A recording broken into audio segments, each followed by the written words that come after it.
Buenos días. El caso mediador inquieta a Ferraz y causa los nervios del Partido Socialista después de que el llamado conseguidor, Antonio Navarro Tacoronte, haya empezado a cantar ante los medios de comunicación. Según sus declaraciones, hay hasta 18 diputados socialistas que conocían y participaban en esta trama de extorsión. 16 diputados y 2 diputadas, exactamente. El sumario del caso mediador es una verdadera bomba que deja al descubierto el modus operandi de esta organización criminal que inició su andadura en septiembre del año 2020. Se lo hemos contado: pagos en efectivo de más de 3.000 euros en el propio Congreso de los Diputados, fiestas con prostitutas en burdeles, alcohol, drogas y un largo etcétera con los empresarios que luego pagaban las mordidas para obtener un trato de favor en la adjudicación de convenios, concesión de subvenciones o ciertos archivos de sanciones. Tacoronte no ha dudado tampoco a la hora de señalar al presidente de Canarias, Ángel Víctor Torres, aunque se lo niega, y desde su entorno aseguran que tomarán medidas en los tribunales. El caso mediador supone un nuevo frente para el Partido Socialista a semanas de las elecciones autonómicas y municipales en las que Carolina Darias encabeza la lista de los socialistas para el Ayuntamiento de Las Palmas. Y la pregunta ahora es: ¿quiénes son esa veintena de diputados que denuncia Tacoronte? Los mismos, dice, que votaron a favor de la ley del solo sí es sí, en contra de la prostitución y también en contra del delito fiscal. ¿Hasta dónde van a llegar las fiestas de la mafia socialista?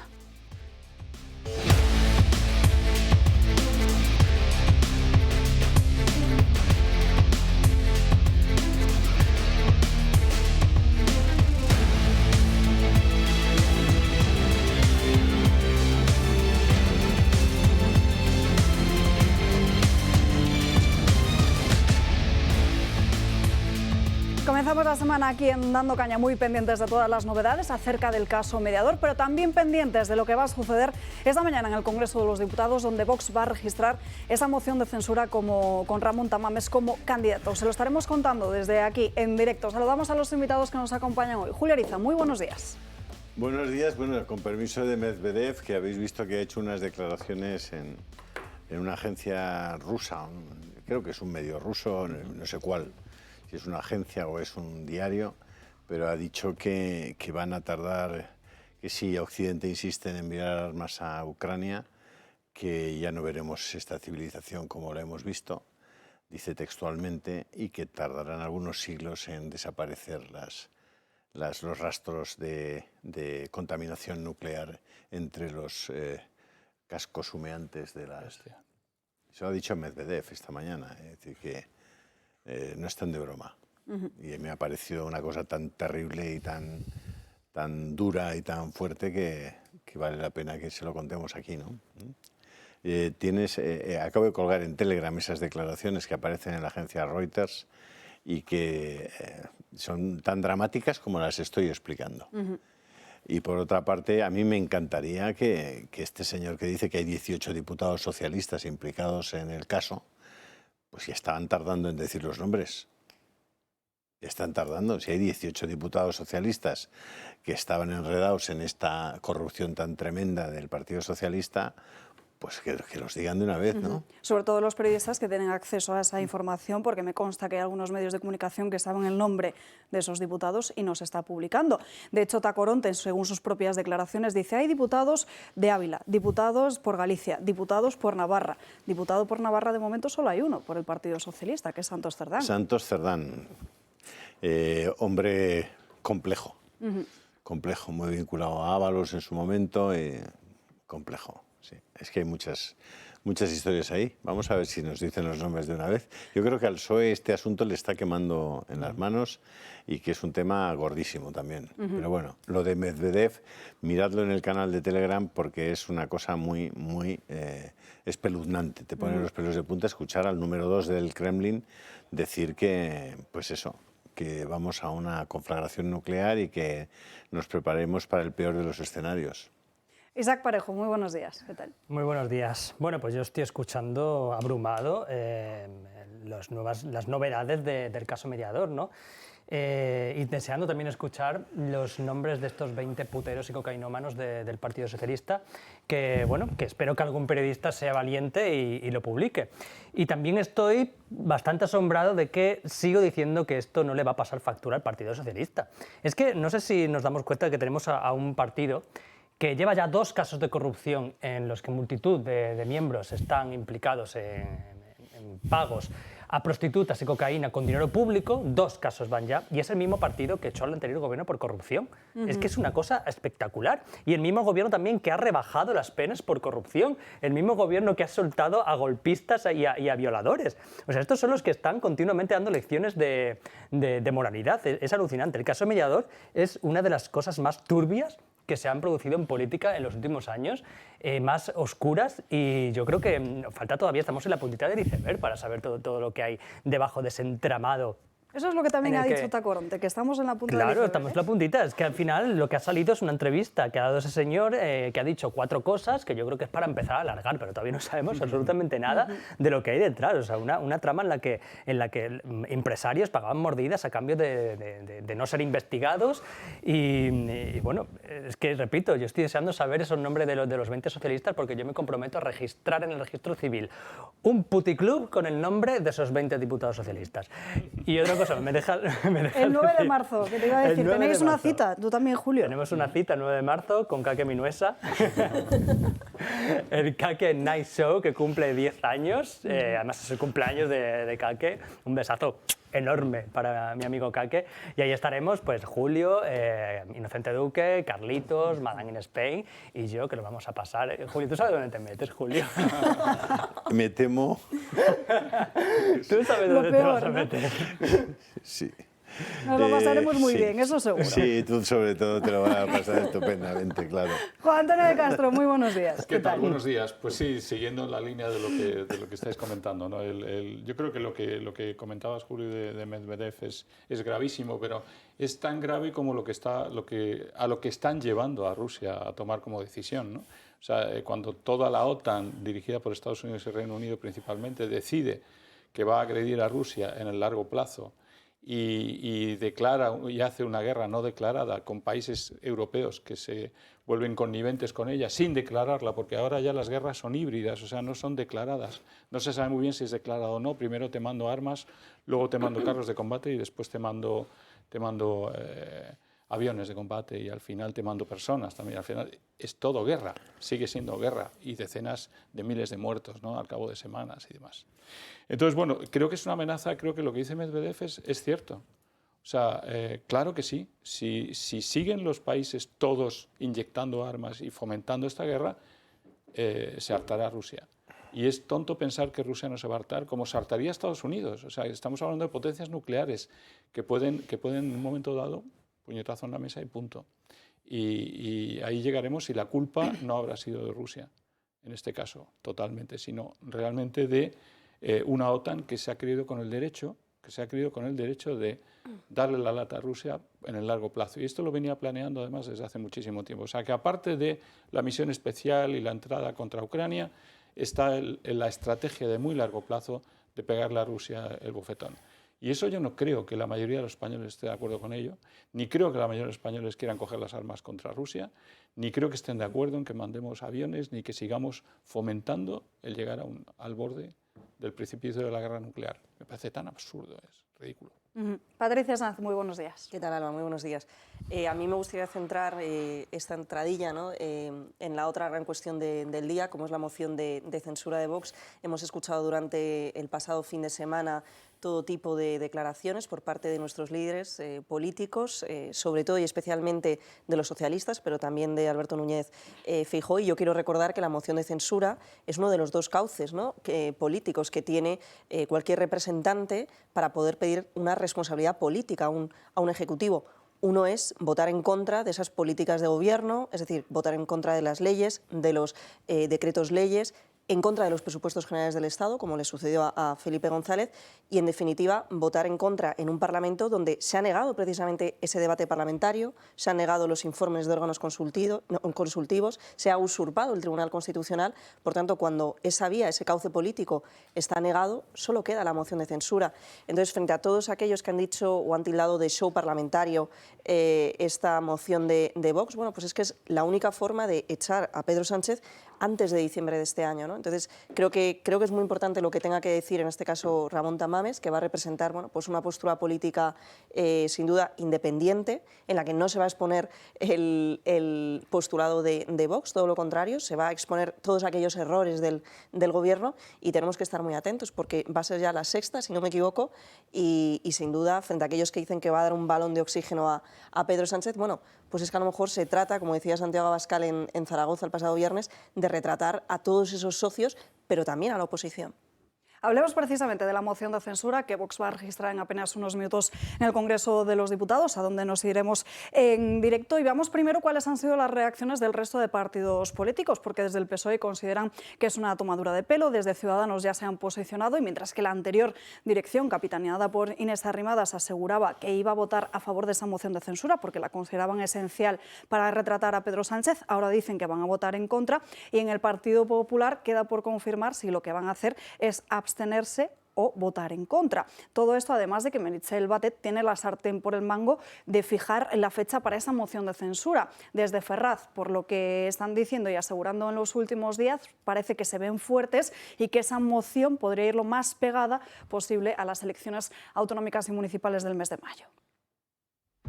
Vox registra su segunda moción de censura contra Pedro Sánchez y reitera su petición de apoyo al Partido Popular. Es el Partido Popular el que tiene la responsabilidad histórica y el deber de mostrar patriotismo de una vez por todas, apoyando esta moción, en lugar de ridiculizarla y atacarla tanto.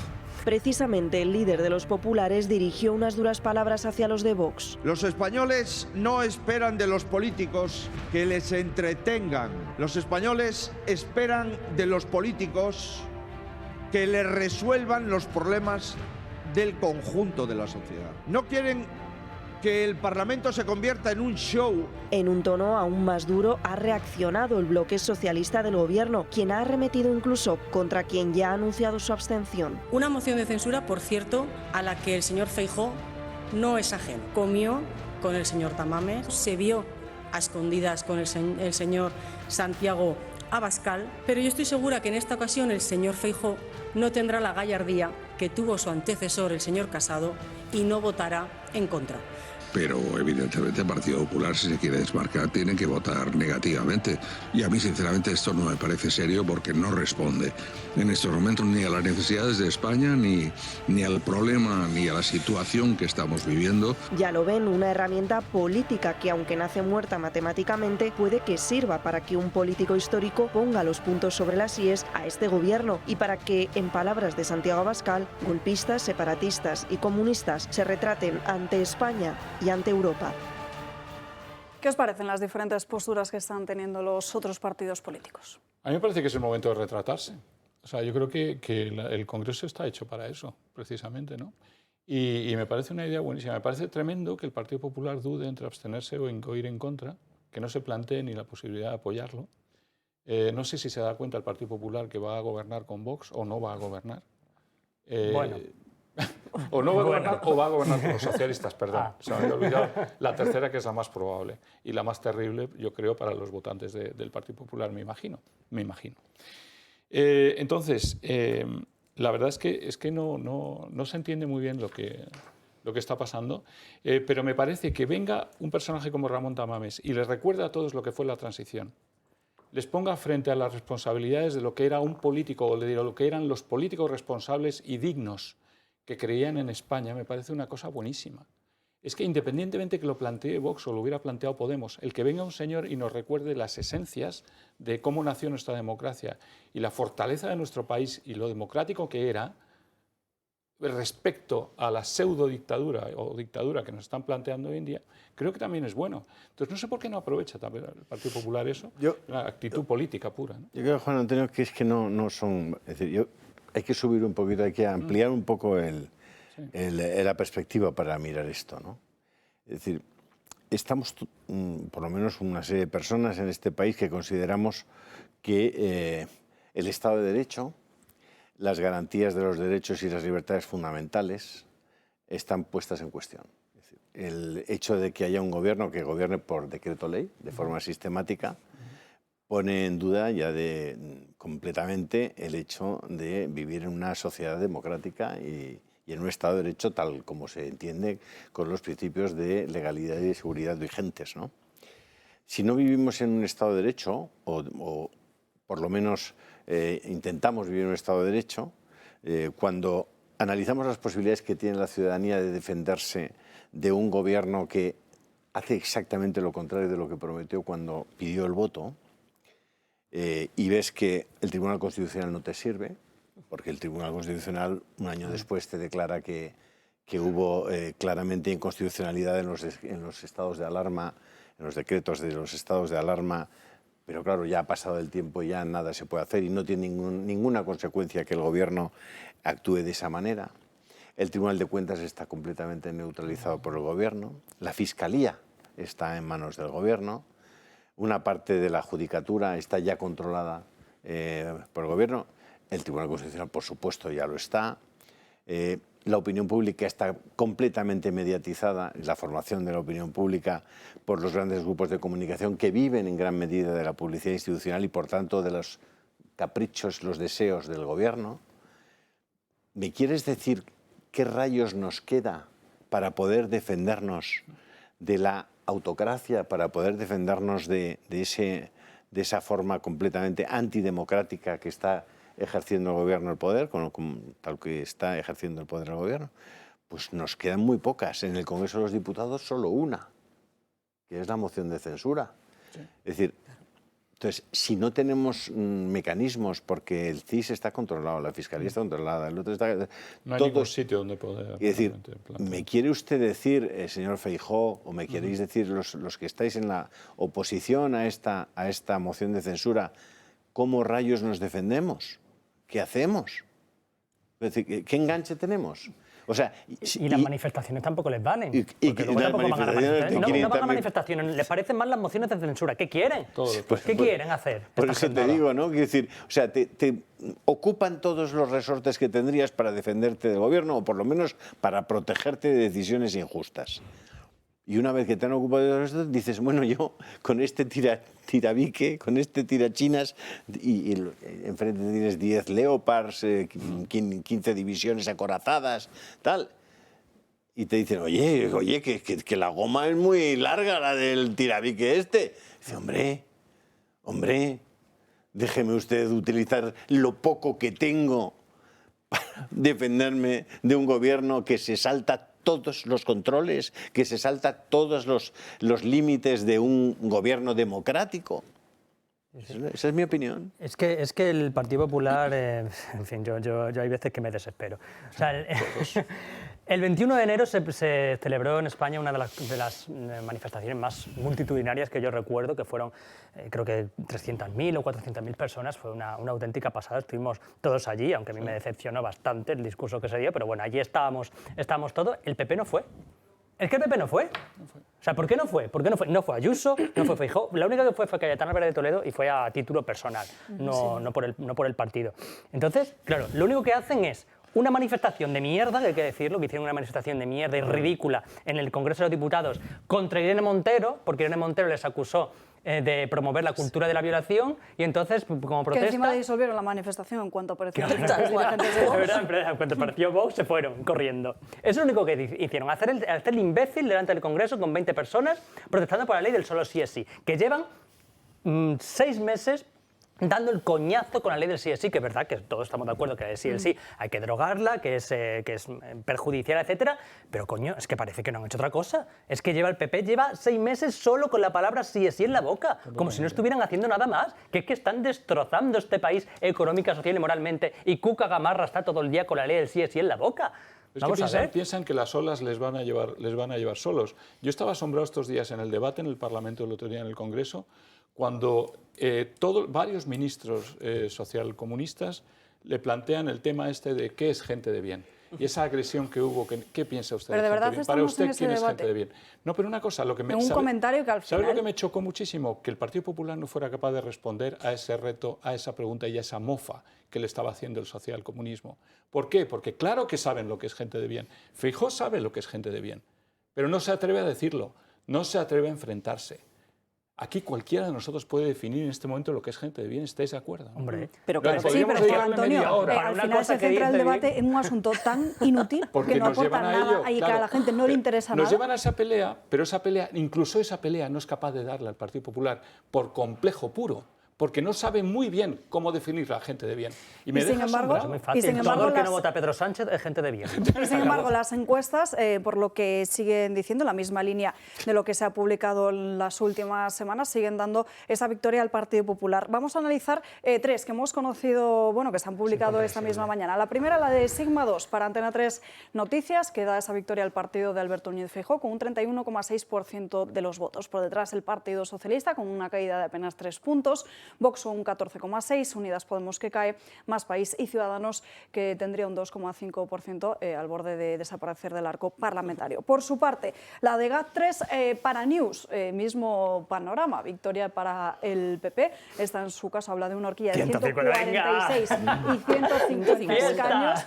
El PSOE 103-107, Vox con 37-39 asientos, caería Podemos, también Más País se mantendría con 3 y desaparece Ciudadanos. Y la última de ellas, la de NC Report para el diario de La Razón. El panorama, el mismo. Victoria para el Partido Popular, 139-141 escaños. Aquí sí que baja el PSOE de la horquilla de los 100, tras los 96-94. Vox 44-46, disculpen. Podemos, que se mantendría por detrás de Vox, y también mismo panorama para Más País y Ciudadanos. Yo pocas veces he visto algo tan obsceno como esto.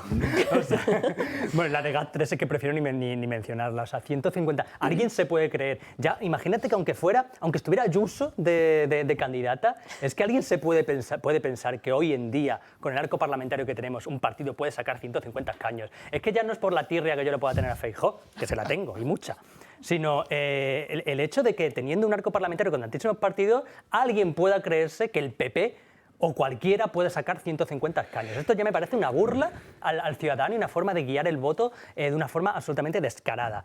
Y, en fin, lo veremos cuanto más se acerquen las elecciones, veremos cómo esa proyección va bajando y se adecua a la realidad, porque yo lo que estoy viendo aquí ahora es seguramente encuestas pagadas por el Partido Popular para guiar el voto, para que Feijóo saque ese resultado. Y cuando se vayan acercando las elecciones y vean que ese resultado no se va a conseguir, empezarán a rebajar las expectativas. Pero ahora lo que vemos es una absoluta obscenidad.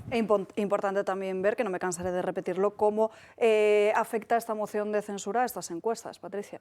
Claro, porque además no nos podemos olvidar que el Partido Socialista ha inaugurado el año dando más y más limosnas. Es decir, ahora nos dicen este resultado del Partido Popular, pero veremos cómo el PSOE va recortando posiciones de aquí a final de año, que nos pensamos que no vamos a volver a tener al Partido Socialista, pero puede o que las vuelva a ganar, o peor aún, que el Partido Popular decida pactar con ellos, que yo sigo apostando porque esa va a ser su primera opción. Por eso, cuando hemos escuchado en Ibiza decir al señor Feijóo que hay una política menos llamativa y más aburrida, pero mucho más efectiva, nos está dejando claro cuál es su verdadera intención, es decir, no hacer nada, como probablemente haga con la moción de censura, si es que no sigue el dictado de Pilar Alegría y se atreve no a ir en contra, sino por lo menos abstenerse, pero que en cualquier caso, cuidado, porque el Partido Popular tiene mucho que perder cuantos más meses pasen de aquí a las próximas elecciones generales. Bueno, aquí tenemos tres elementos que... Yo las encuestas, como me parecen una broma, sinceramente, me parecen una forma que tienen las empresas de hacer encuestas de vivir, ¿no? Y eso es razonable, porque tienen que vivir de algo. Y luego los medios de comunicación las utilizan como herramientas para hacer titulares. Y ahí ya cada uno hace lo que le da la gana, porque son muy voluntaristas, ¿no? Pero hay yo creo que hay tres factores que tienen mucho que ver con el resultado final, a final de año de las elecciones. El primero es, sin duda ninguna, las elecciones de mayo. Es decir, lo que pase en las elecciones de mayo va a modificar las tendencias. Por supuesto, esta moción de censura puede, en un momento determinado, depende de lo que ocurra, puede modificar al menos algo las tendencias. Y luego la presidencia europea de Pedro Sánchez, de la Comunidad Europea, durante esos 6 meses, creo que también puede tener alguna importancia en la modificación de esas tendencias. Habrá que esperar y ver qué es lo que ocurre con esos tres ingredientes: moción de censura, elecciones y presidencia europea. Yo estoy de acuerdo en una cosa, que España se va a teñir de azul en las próximas elecciones, eso está claro, y casi todos los sondeos, bastante, ¿no? eso va a tener implicación en una cosa, es que los medios tienden inmediatamente, los grandes medios, los que están más o menos comprados en la misma línea, a ponerse del lado del ganador. Y ese proceso es como una especie de booster, un acelerómetro, una aceleración completa de ganancia de votos del PP. A medida que los medios se vayan poniendo del lado del ganador, van a empujar todavía más gente a votar PP, Vox, etc.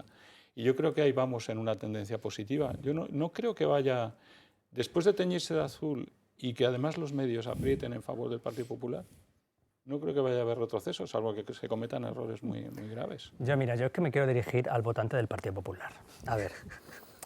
A ver, votante del Partido Popular, nosotros te tenemos mucho cariño, de verdad, te tenemos mucho cariño. Como te tenemos mucho cariño, yo te quiero decir lo que tu partido está haciendo y ha hecho, ¿vale? Para empezar, el Partido Popular apoyó la subida de cuotas de autónomos, ¿vale?, de la reforma del Partido Socialista para subir las cuotas de autónomos a todos los autónomos, repito, a todos, ¿vale? A todos los autónomos van a subir hasta un máximo de 600 euros al mes. Es decir, el autónomo que en este país decida votar al Partido Popular ya sabe que el Partido Popular le va a subir las cuotas. El Partido Popular es un partido que apoya todas las leyes ideológicas del Partido Socialista. Ley del aborto, ley de memoria histórica, a la ley trans ahora dice que tampoco la va a derogar, que solo la va a reformar, la ley sí también la va a reformar. Cuando el PP dice que va a reformar una ley es que directamente la va a ampliar. O sea, si cuando el PP dice que va a derogar una ley no la deroga, imagínate cuando dice que la va a reformar, pues directamente es que la va a ampliar. ¿Qué más? Bueno, un partido que no ha ido nunca a ninguna manifestación promovida por la sociedad civil, incluso, ya hemos hablado antes de la del 21 de enero, a la que tampoco acudieron, solo promueve manifestaciones partidistas que ellos mismos convocan para hacerla entre su partido, entre miembros de Nueva Generación, etcétera, la que convocaron el Ministerio de Igualdad, en la puerta del Congreso. Que alguien me diga, por favor, un votante del Partido Popular, ¿qué ha hecho Feijóo, qué ha hecho Alberto Núñez Feijóo contra este gobierno? ¿Qué ha hecho, aparte de hacer un teatro y un show en el Senado, teatralizando un enfrentamiento contra Pedro Sánchez? Si no ha sido capaz ni de definir lo que hemos dicho antes, ¿qué es gente de bien? Podría haber dicho gente de bien, pues es la gente que trabaja, que se levanta a las 6 de la mañana, verdadera, que paga impuestos, sí, que hace mantener este estado de bienestar. No, directamente dijo gente de bien y se cayó y me tiró la cabeza debajo de la tierra como una avestruz, porque se le echó todo el socialismo encima. Totalmente. Es que se acobardan para una cosa que Feijóo es capaz de enfrentar y es capaz de hacer, que es decir, esa frase de gente de bien que me pareció bastante correcta, pues se achantó y se cayó porque la utilizó el Partido Socialista para arremeter contra ellos. Disculpad que os interrumpe. Nos vamos en directo hasta el Congreso de los Diputados con nuestro compañero Miguel Gutiérrez. Poquito menos queda de media hora para que Vox registre esa moción de censura. Miguel, muy buenos días. Muy buenas, Alba. Efectivamente, nos encontramos frente al Congreso de los Diputados, donde Vox, en eso de media hora aproximadamente, va a registrar esa moción de censura, ya la segunda, contra Pedro Sánchez. Una moción que va a contar con un candidato que es independiente, no pertenece a Vox, y que también es una persona de prestigio, como es el economista Ramón Tamames. El objetivo de esta moción, pues, es echar a Sánchez y automáticamente convocar elecciones para dar de nuevo la palabra a los españoles y para que decidan a qué partido o qué partidos van a formar ese futuro gobierno. Si el voto de la moción es favorable. En cuanto a los tiempos, pues va a ser Meritxell Batet la que tenga que decidir cuándo se va a celebrar esa moción de censura. Por lo menos, según dice el reglamento, tendrá que ser 5 días después del registro. Es decir, que hasta la semana que viene no veríamos esa moción de censura, pero bueno, ya lo tendrá que decidir, como digo, la presidenta del Congreso. En cuanto a los motivos de Vox, pues la formación Santiago Abascal considera que la situación es insostenible, ya lo era en el año 2020 y con este año 2023 pues lo es aún más por varias razones, ¿no?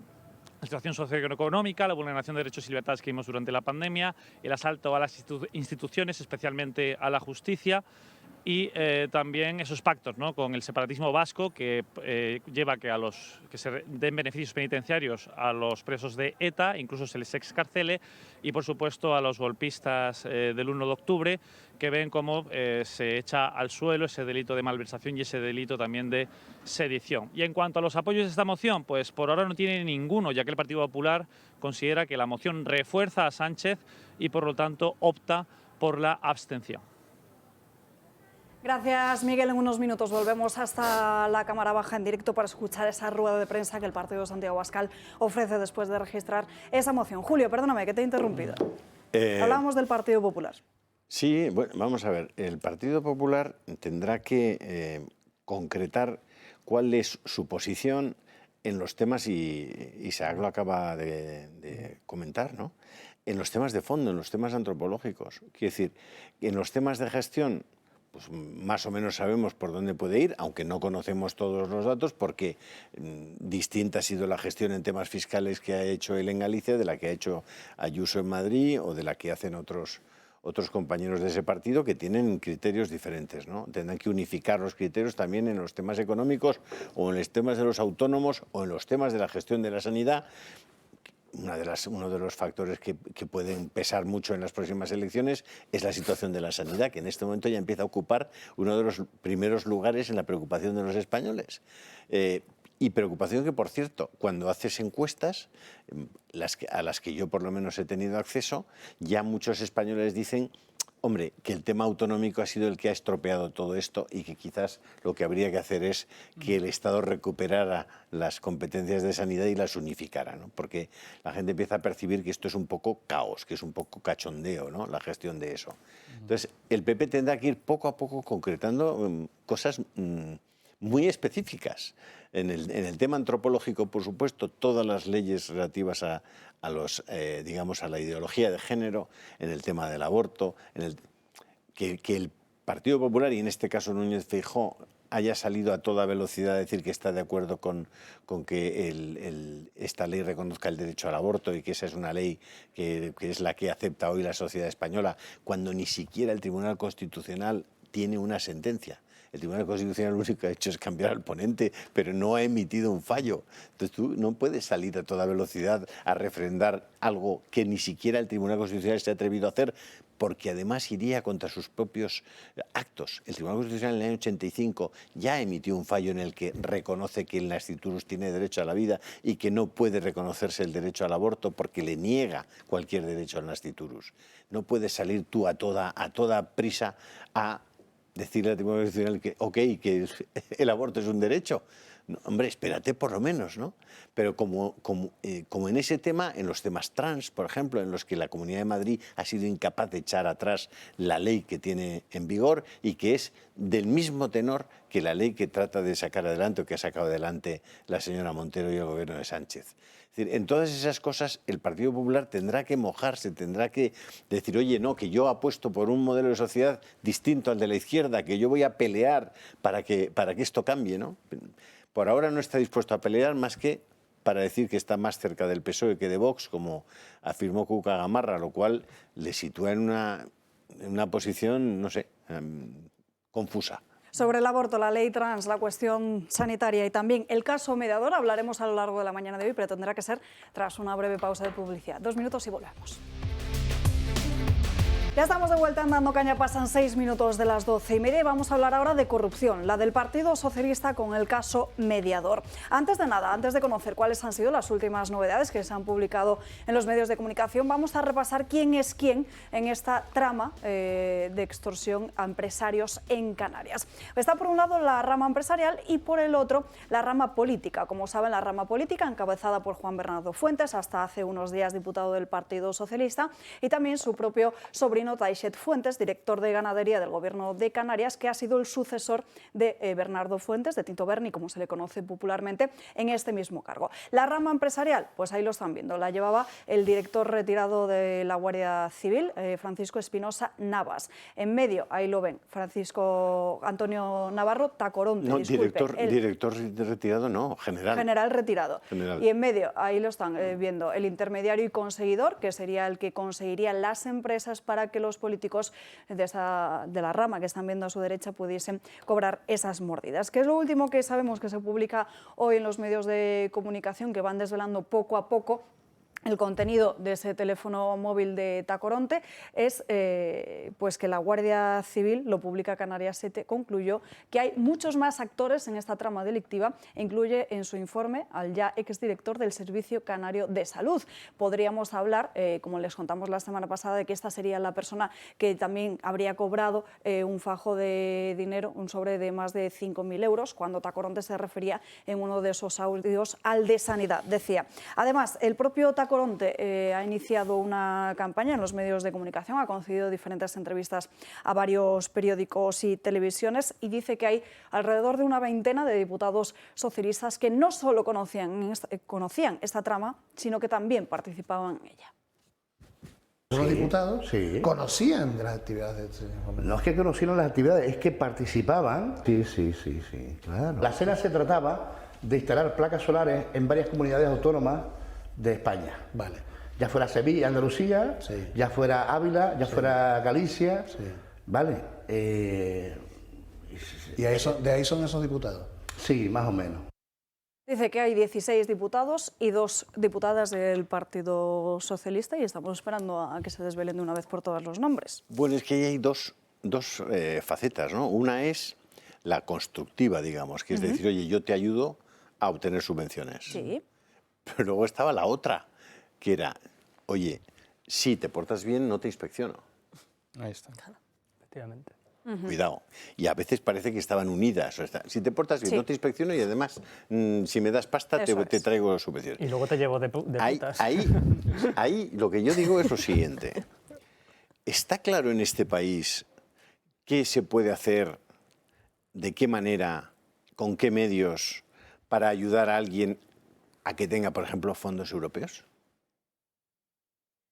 Es decir, ¿hay compañías en este país, hay lobbies en este país formados por políticos, pregunto, que estén ayudando a que las empresas reciban fondos europeos y están cobrando por ello? De hecho, hay 2 empresas que están siendo investigadas en este caso Mediador, a las que Nadia Calviño les dio fondos europeos. Lo digo. Una pregunta, ¿estos eran los fondos destinados a las ayudas de empresas por el COVID, ¿no? Sí. O sea, Parte de ellos. O sea, quiere decir que eran subvenciones por un lado de la política agraria común y por otro lado de los fondos. O sea, que quiere decir que ha habido un montón de empresarios y autónomos que se han arruinado, se han quedado de subvenciones porque esta gentuza se iba de putas y le daban el dinero a los empresarios. Sí. Igual que los del ERE de Andalucía. Y a ver si va a resultar que aquí en este país los fondos europeos los reciben aquellos que pagan a un lobby para que les llegue a ellos. Y los que no tienen acceso a esos lobbies y no pagan a esos lobbies, llámale lobbies a unos cuantos despachos de abogados muy importantes que hay en este país, que son los encargados de acompañar todo ese proceso. ¿Y qué diferencia hay tiene entre políticos de socialistas y del PP entre sus gentes? ¿Y qué diferencia hay entre esa actuación y la de estos mediadores? Ninguna. Las putas. Sí, nada más. La un poco cocaína. Más escabroso. Pero hay más dinero seguramente en el otro lado. Claro, lo digo porque es que igual lo que hay que empezar a hacer es a levantar toda esa trama, ¿no? Esto es más gordo pero que no está solo, toda. Es más gordo casi que cuando la mafia italiana, y había tal escándalo a nivel mundial, la mafia italiana, calabresa. Pero por favor, estamos viendo lo que está pasando aquí. Pues es levantar y levantar y levantar. Pues ya lo vimos en Andalucía. Ya lo vimos en Andalucía, cuando robaban el dinero de los parados para gastárselo en prostitutas. ¿Están haciendo lo mismo otra vez? Igual. ¿Otra vez? Y a medida que aumenta ese relativismo moral, incluso la sociedad tiene menos capacidad de reaccionar, porque va aceptando el relativismo moral. Entonces le seguirán votando. Hay 20 diputados, que es casi, a sondeos de hoy, la quinta parte de los diputados socialistas del Congreso. Estamos hablando de 1 de cada 5. Socialistas son corruptos hoy y en vamos día. a preguntar a esos expolíticos del PP y del PSOE que comparten lobbies, a ver, por favor, que nos digan la lista de clientes. Sí. ¿No? Y antiguos expolíticos. Unas listas de clientes. Y algún expresidente del gobierno también, que nos diga si está ayudando a traer fondos europeos de acá para allá. Una lista de clientes, como se ha publicado hoy, creo que era en el debate, de pues esa asociación que luchaba a favor de la tutela de las mujeres que se veían obligadas a ejercer la prostitución, donde han visto que pues, la líder de esta asociación acumula ya más de 10 millones de euros en propiedades de bienes inmuebles, que casualmente en ejercicios pasados, sin irnos más lejos, el anterior, en 2022, pues Irene Montero subvencionó con una ayuda pública de casi 13 millones de euros. En fin, que hay una serie de cuestiones que están ahora mismo destapándose las alfombras donde hay muchos implicados. Y lo vergonzoso de todo esto es que sea un partido político que se supone que es el que enarbola, ¿no?, la bandera de defender a la mujer, ha soltado agresores sexuales a la calle, de acabar... 2 diputadas conocedoras de la trama, El que venía a limpiar de acabar con España, la prostitución en España, un mal que existe, ¿no?, desde siempre, pero que luego ayudan a señoras que dirigen estas asociaciones en las que supuestamente esos 13 millones de euros del año pasado que otorgó Igualdad a esta asociación se supone que iba para la reinserción, una vez más, laboral de estas mujeres. Bueno, es que es una auténtica vergüenza. Pero como tú bien dices, Juan Antonio, estamos en un momento de relativismo moral en el que probablemente de aquí a diciembre pues surja otra trama más. Es que se han dado cuenta y ya da igual. que aunque sigan siendo así, la gente les va a seguir votando. El problema es que tenemos una enfermedad, un cáncer en esta sociedad que acepta la corrupción como tal. Y el nivel de Podemos y socialistas seguirá votando lo mismo porque les da igual que les da igual. Porque prefieren eso que gobernar a la derecha. Exacto. Y si hubiera un mínimo de decencia, los diputados socialistas que nos han visto implicados en esta trama junto con los populares apoyarían la moción de censura. Vamos, digo yo, que este escándalo unido al de los 680 millones de euros de Andalucía, en fin, lo merecen para desbancar un gobierno. Es ahí donde no tienes que el Partido Popular no aproveche la moción de censura para sacar todas estas barbaridades y hundir al socialismo. Que es bastante vergonzosa la actitud del PP con este caso. Yo no entiendo cómo el PP no está todo el día con el caso Mediador en la boca. Por supuesto. ¿Por qué? O sea, ¿por qué? Igual que con los SERE, también con los SERE me acuerdo que sí lo hacían. Con los SERE estaban echándole en cara al gobierno todo el día con me acuerdo que la diputada Ana Blanco, que hacía intervenciones fantásticas sobre echándole en cara la corrupción de las putas y la coca al PSOE. Y con el caso Mediador están callados. Con el caso Mediador o con lo que está sucediendo en la Comunidad Valenciana, que lleva Libertad Digital publicando durante todos estos días diferentes noticias. De hecho, hoy cuenta cómo los hermanos de Ximo Puig camuflaron un chalet como sede social y lo costearon con diferentes subvenciones que recibían de los gobiernos autonómicos. Lo camuflaron con plantas y con hierbas. Dijeron que era y una hojas. sede social. Es que es una cosa alucinante, pero no les pasa factura. No les pasa factura porque la sociedad está podrida. ¿Y por qué? Salen 500 tíos a la calle que han violado y les rebajan la pena. Yo me lo llevo un poquito a mi terreno ahora con el tema de youtubers y tal, porque yo tengo una lucha encarnizada continuamente con los progretubers, ¿no? Que son la facción, la antítesis, la némesis de los fachatubers, que nos llaman, ¿no? Estamos en continua guerra siempre con ellos. Y entonces a mí me hace mucha gracia esta gentuza porque está continuamente defendiendo el poder, ¿no? Ellos son lamiculos del poder, defendiendo a este gobierno de corruptos y parásitos. Y entonces su ataque hacia nosotros siempre es el mismo. Defendéis a homófobos, a machistas, a xenófobos, a racistas. Digo, pero tío, es que tú estás defendiendo a un gobierno que tiene a 20 personas que se gastaban el dinero en putas y en cocaína, estás defendiendo a un gobierno con las mayores tramas de corrupción de la historia de este país, que es el Partido Socialista Obrero Español.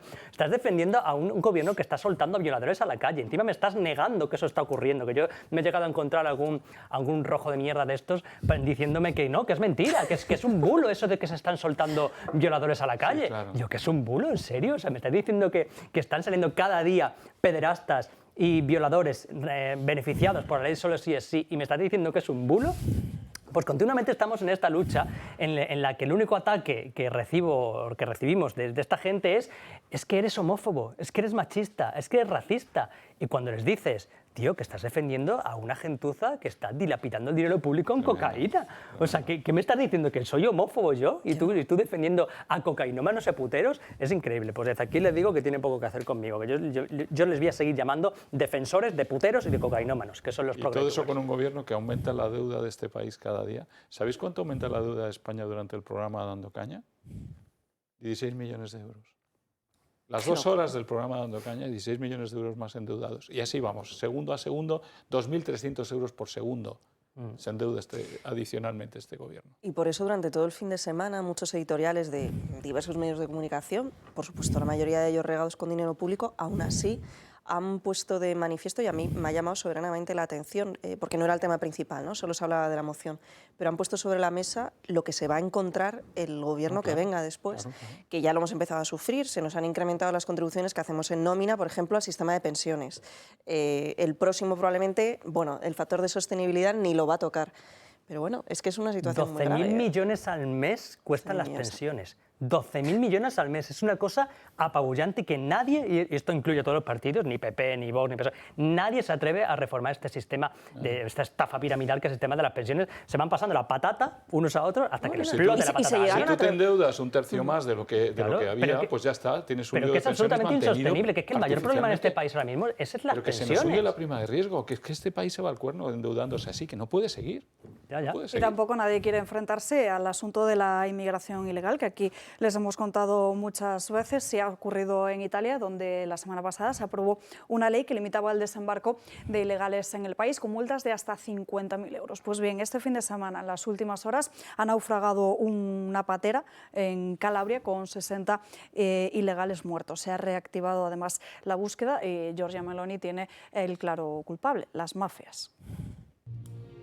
Tragedia en aguas italianas. Al menos 60 muertos, entre ellos varios niños, en el naufragio de una embarcación de inmigrantes. Los equipos de rescate han recuperado varios cuerpos y continúan con las tareas de búsqueda. Los supervivientes han afirmado que alrededor de 200 personas eran las que viajaban en la precaria embarcación que había partido desde Turquía unos 4 días antes. El mar agitado causó que el barco se estrellara contra unas rocas a algunos metros de la costa italiana. Varias personas llegaron por su propia cuenta a las orillas de Calabria. Los cuerpos de los fallecidos se han encontrado tanto cerca de tierra como en medio del mar. Un avión de la Agencia Europea de la Guardia de Fronteras y Costas avistó el barco y dio la alarma, pero la situación del mar impidió que los barcos de rescate en un primer momento pudieran acercarse. A finales de 2022, el Ejecutivo italiano aprobó una ley que pone trabas a los rescates, según las ONGs que se dedican a ello en el Mediterráneo, y que ha sido criticada por el Alto Comisionado para los Derechos Humanos de Naciones Unidas. Giorgia Meloni pretende restringir a las embarcaciones de rescate, que según su gobierno animan a la gente a emprender el peligroso viaje a través del Mediterráneo. Las organizaciones humanitarias lo niegan y afirman que los migrantes se hacen a la mar independientemente de si hay embarcaciones de rescate cerca. Según la nueva ley, los barcos deben solicitar acceso a un puerto y navegar hasta él sin demora tras un rescate, en lugar de permanecer en el mar en busca de otras embarcaciones de migrantes en apuros. Más de 12.300 migrantes han desembarcado en las costas italianas en lo que va de año, frente a los 4.700 que lo hicieron en el mismo periodo en 2022, lo que supone que se han triplicado las llegadas, según los últimos datos publicados por el gobierno italiano. Ojalá se encuentren más supervivientes y se luche para acabar con estas situaciones. Meloni está actuando poco a poco, pero con mucha firmeza acerca de este drama y, de hecho, ha logrado unos índices de popularidad bastante altos y no duda en señalar que al final hoy veremos como muchos medios de comunicación dicen que las políticas de Meloni matan a gente, pero no, aquí estamos hablando de mafias que trafican con estos ilegales y son los que le llevan. ¿Dónde están las órdenes de búsqueda internacional de esos los responsables de esas mafias? ¿Dónde están la gente de esas mafias que ya hayan sido detenidos y que estén en este momento en prisión? ¿Dónde están? Pues si son criminales. La situación ¿De quién es la culpa de que se ahoguen esas pobres personas? La situación ¿De los que les meten en semejante historia? Claro. Es que es suficientemente grave como para que la Comisión Europea, la señora van der Leyen, hubiera lanzado un plan de emergencia, una emergencia europea para ir contra esas mafias. Pero es que no se ha levantado ninguna iniciativa seria de la Unión Europea contra esto. Es que, la tragedia que ha ocurrido y que seguirá ocurriendo es por culpa de las mafias. Y nadie toma una decisión. En el Consejo de Europa, en ninguna parte se están tomando decisiones para actuar sobre esto. Entonces es una connivencia absoluta con las mafias. Y eso y la responsabilidad de lo que ha pasado y de esta tragedia es en parte de la propia Comisión Europea y sus decisiones, sus no decisiones al respecto, ¿no? Giorgia Meloni está actuando perfectamente como deberían actuar la mayor parte de los dirigentes europeos. Parar las mafias, parar la inmigración ilegal, aceptar una inmigración ordenada y ya está. Es tan fácil como eso. Es tan difícil que eso se discuta en el Parlamento Europeo y se llegue a unas conclusiones. Es que no entiendo. Pero es que ellos están a cosas más importantes como prohibir los coches de combustión para el año 2035. Bueno, a eso se dedican. Llevarnos al eléctrico al 2030. Sí, o sea, tenemos tragedias humanitarias como esta, que por cierto, esta mañana leía en el periódico Lo Español, yo lo llamo Lo Español porque no se puede considerar un periódico serio, del señor que tenemos la desgracia de sufrir en el periodismo, que es Pedro Geta Ramírez, diciendo que esta es la tragedia que avergüenza a Italia. La tragedia que avergüenza a Italia, o sea, una tragedia que está provocada, como bien habéis dicho, por las mafias, que son los que han provocado que esas pobres personas que venían seguramente con la mejor intención del mundo a vivir una nueva vida en Europa hayan sido engañadas y estafadas y hayan muerto de esa forma tan trágica, y resulta que es que la culpa es de Italia, que es lo que tiene que hacer. Claro. Lo que hizo Angela Merkel en el 2017, que es abrir las fronteras y dejar entrar aquí a todo Dios, que al final se coló gentuza indeseable que provocaron las noches estas de Nochevieja con tantísimas violaciones. Eso es lo que hay que hacer. O tener una inmigración ordenada, que es lo que se reclama desde todos los Estados miembros, o algunos, de hecho, como por ejemplo hace Hungría o hacen otros países que importan una inmigración ordenada y coherente con lo que tiene que ser la migración, o cualquier país, realmente, es que cualquier país en el mundo lleva una política migratoria común y coherente, es que los únicos que no lo hacemos somos en Europa. Claro, Europa no es tan democrática, pues que le pregunte a los europeos qué es lo que quieren respecto a esto. ¿Sabéis lo que van a contestar? Que Giorgia Meloni tiene razón. Claro. Y en cuanto se le preguntasen, ¿eh? Pero es que no hay que ir por la democracia, aquí se va por el autoritarismo, que es la nueva forma de actuar de la Comisión Europea. Si no, ya le estarían preguntando a todos los europeos qué pensamos de esto. Y estaríamos todos diciéndolo de Giorgia Meloni, estoy convencido. Las 3 cosas que hemos dicho aquí esta mañana, estoy convencido que las dirían. Y además que ya le han preguntado a los italianos recientemente en las elecciones que han tenido regionales en Lombardía, han vuelto a apoyar al partido de Giorgia Meloni. Por tanto, están revalidando el voto que hicieron de las generales, cuando además todavía no ha pasado tantísimo tiempo como para hacer una valoración de un gobierno nacional. O sea, no escuchan al pueblo italiano, no escuchan al pueblo húngaro, no escuchan al pueblo europeo en general si le preguntas. No lo escuchan. Y luego está la cuestión, ¿no?, de cuando hacemos en la Unión Europea se hace esa diferenciación entre los inmigrantes que vienen de fuera y luego comparamos con el supuesto libre movimiento de los europeos. Nosotros, españoles, cuando vamos a otro país de la Unión Europea, hay algunos países, por no decir la mayoría, donde se nos exige un contrato de trabajo, la apertura de una cuenta bancaria e incluso un contrato de arrendamiento para poder establecer nuestra residencia ahí. Es decir, si esas exigencias se ponen sobre la mesa para ciudadanos europeos, ¿por qué no para con ciudadanos extracomunitarios, ¿no? Y eso es algo que nunca me alcanzo a comprender. Vete tú a París a intentar alquilar algo si no llevas el contrato de arrendamiento, unos avales y demás. Y a veces incluso entrevistas en las regiones, depende qué país, ¿no? Entrevistas para con los ayuntamientos. Nos vamos a una pausa de publicidad y a la vuelta les contamos el caso de las gemelas de Salent, también la ley trans y ya nos vamos en directo hasta el Congreso de los Diputados. Les esperamos. Ya estamos de vuelta en Dando Caña y antes de irnos en directo hasta el Congreso de los Diputados les vamos a contar el caso de las gemelas de Salent. Hace apenas unos días ambas hermanas de 12 años se lanzaron por el balcón de un tercer piso. Una de ellas, Alana, falleció al momento. Su hermana Leila está ahora mismo en el hospital. Toda la izquierda ha aprovechado este caso porque al parecer Alana, esta niña de 12 años, decía que quería cambiarse el nombre, que ya se sentía un chico y quería cambiarse al nombre de Iván. Decían también todos estos medios de comunicación y toda la clase política de la izquierda que el bullying, el acoso que sufrían en el colegio era por esta cuestión, pero al parecer, y lo último que se está conociendo en los últimos días es que ambas niñas eran argentinas y se reían de ellas por no saber hablar catalán.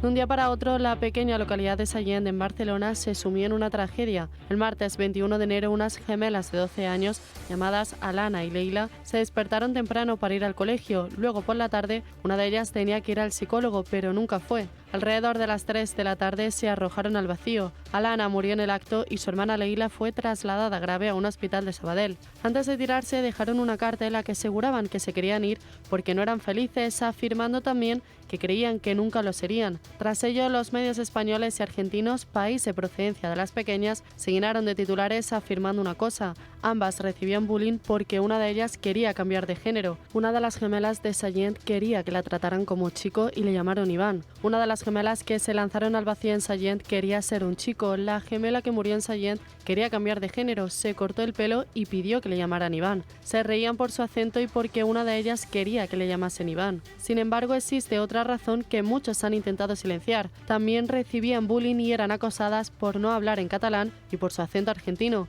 un hecho que, según ha confirmado la Generalidad de Cataluña, no detectaron. Sin embargo, esto solo deja una vez más al descubierto la realidad que viven en Cataluña aquellos que no hablan catalán, mientras el Gobierno y la Generalidad miran para otro lado. Bueno, esto es un verdadero drama. Yo quiero decir algo. La teoría de que del bullying porque ella se sentía chico tal, no está confirmada, ¿eh? No está confirmada. Es una teoría al aire que no se sabe porque la niña estaba en tratamiento por este tema y entonces se cree que puede haber sido por eso. La que está confirmada es la teoría de que estaban acosadas, de que sufrían acoso por el tema del lenguaje. Eso sí está confirmado, ¿vale? Pero aún así, aunque fuera por un tema, por otro, aquí lo importante es el por qué se ha producido esto.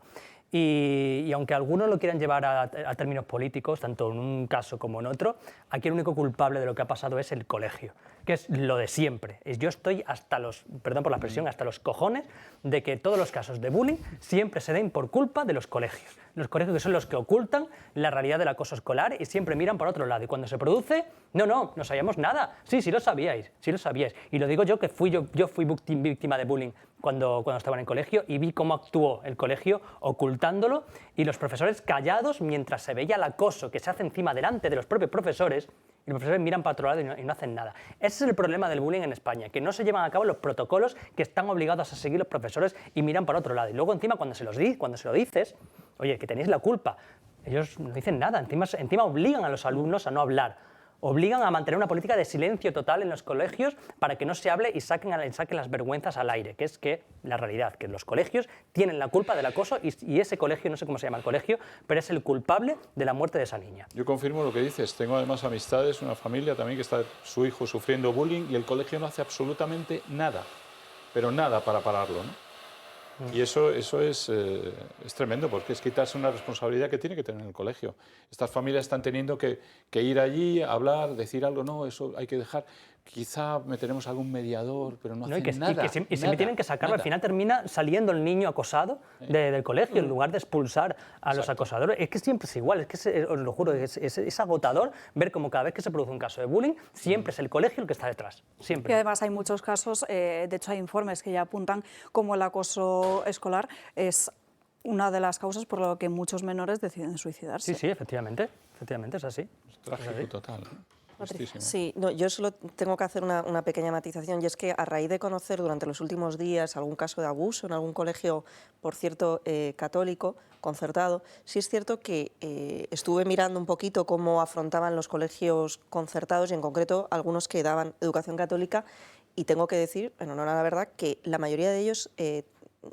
todas las noticias que encontré en la Comunidad de Madrid, en el concreto caso, eran capaces de detectarlo enseguida y no solo en suspender de empleo y sueldo al profesor en cuestión, sino incluso cuando sucedían casos con compañeros de bullying. Por tanto, es verdad que en muchos colegios todavía no es una cuestión que tiene que salir a la luz, pero que es cierto que pues hay otro tipo de colegios en la Comunidad de Madrid donde cuando se detecta algún caso de estos, lo ponen sobre la mesa en el claustro del profesorado, entre los propios compañeros, incluso se suspende de empleo y sueldo al profesor que ha dejado a un lado casos tanto de posibles abusos o de acoso escolar. ¿no? Hay que ponerlo sobre la mesa porque no todos los colegios lo que pasa es que son iguales. No son iguales, pero cuando se produce un caso de estos es el colegio el responsable. Pero politizar o ideologizar un suicidio como es el del que estamos hablando, de una niñita de 12 años y de su hermana que no ha muerto, gracias a Dios, pero está gravemente herida,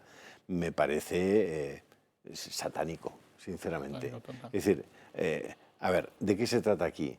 De que si en el colegio de repente una niña dice que quiere que le llamen Iván, que los otros niños lo asuman con total naturalidad y le digan hola, Iván. ¿Se trata de eso? ¿O se trata de que el colegio, en cuanto detecta que la niña quiere que le llamen Iván, la lleva a que traten a la niña para ver qué le pasa?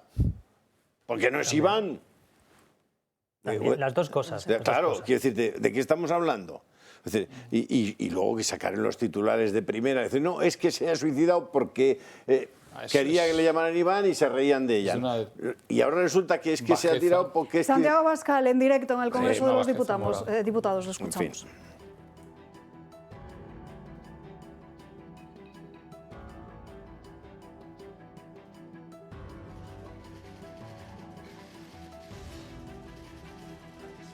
Muchas gracias.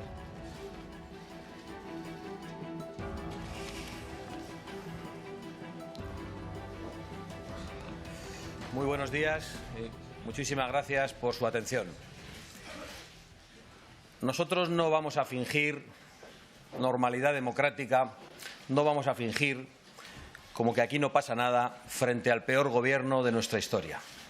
Frente a un gobierno que es culpable, en primer lugar, de la mentira a los electores, que es culpable de haber pactado con todos los enemigos de España y del orden constitucional, que es culpable de haber aplicado estados de alarma ilegales e inconstitucionales, que es culpable de haber asaltado las instituciones independientes del Estado, como el Tribunal Constitucional, el Consejo General del Poder Judicial, la Fiscalía, el Tribunal de Cuentas, el Centro de Investigaciones Sociológicas, que es culpable de habernos condenado a la dependencia energética y, por lo tanto, a la inflación galopante y a unas facturas de la luz y del gas inasumibles para la mayor parte de la población. Un Gobierno que es culpable de haber llamado a la inmigración ilegal y de habernos traído inseguridad y falta de convivencia. Un Gobierno que es culpable de hacer leyes que acaban con las rebajas de penas a violadores y a pederastas, cuando no con su libertad, y un Gobierno que, de acuerdo con sus socios golpistas, cambia las leyes que protegen el Estado, que protegen la democracia y que protegen nuestra unidad, para acabar indultando por la puerta de atrás a los golpistas que han intentado robarnos la nación y destruir la convivencia. Un Gobierno que es culpable de tener un grupo parlamentario con 18 diputados corruptos. Y ante eso, nosotros no podemos esperar sentados ni de brazos cruzados. Nosotros no vamos a esperar a que Sánchez tome la decisión de si termina con la demolición del Estado, con la demolición de la nación, del Estado de Derecho, o si se decide a irse ya a un puesto en la Secretaría General de la OTAN o en alguna otra institución internacional, porque es lo único que le preocupa al presidente del Gobierno.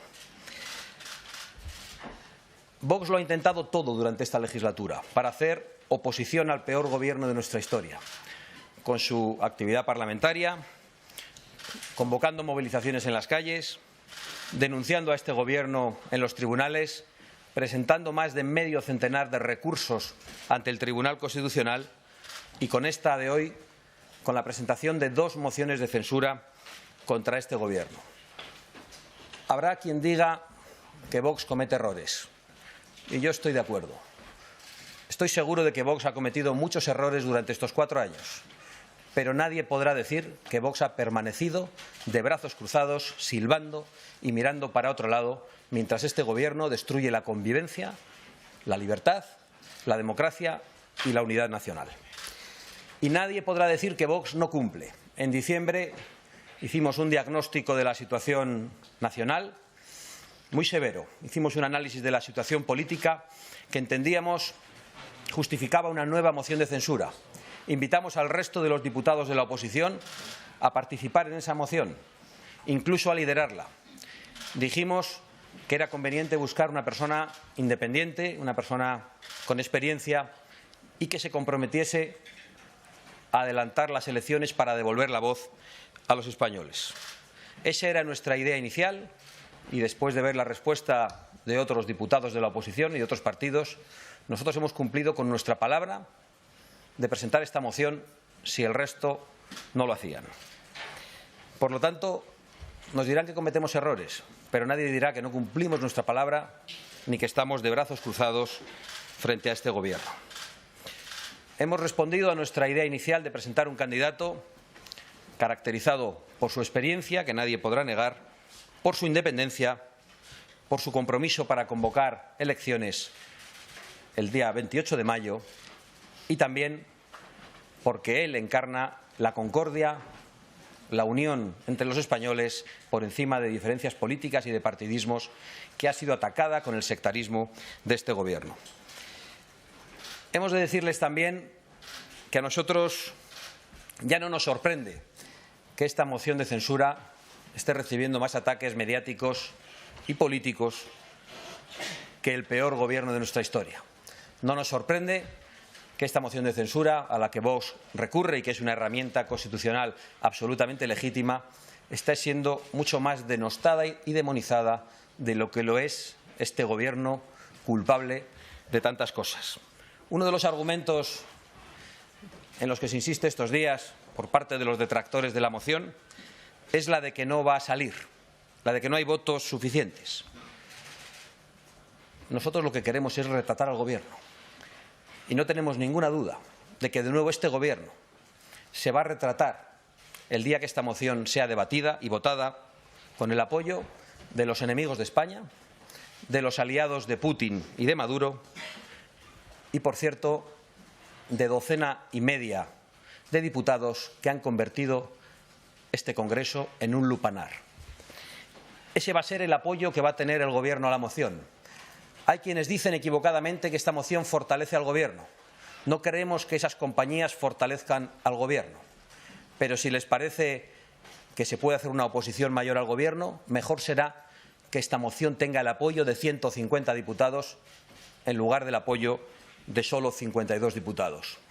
Los ataques al profesor Tamames como consecuencia de su edad son probablemente los más delirantes, injustos, sorprendentes que hemos tenido que escuchar durante estos días.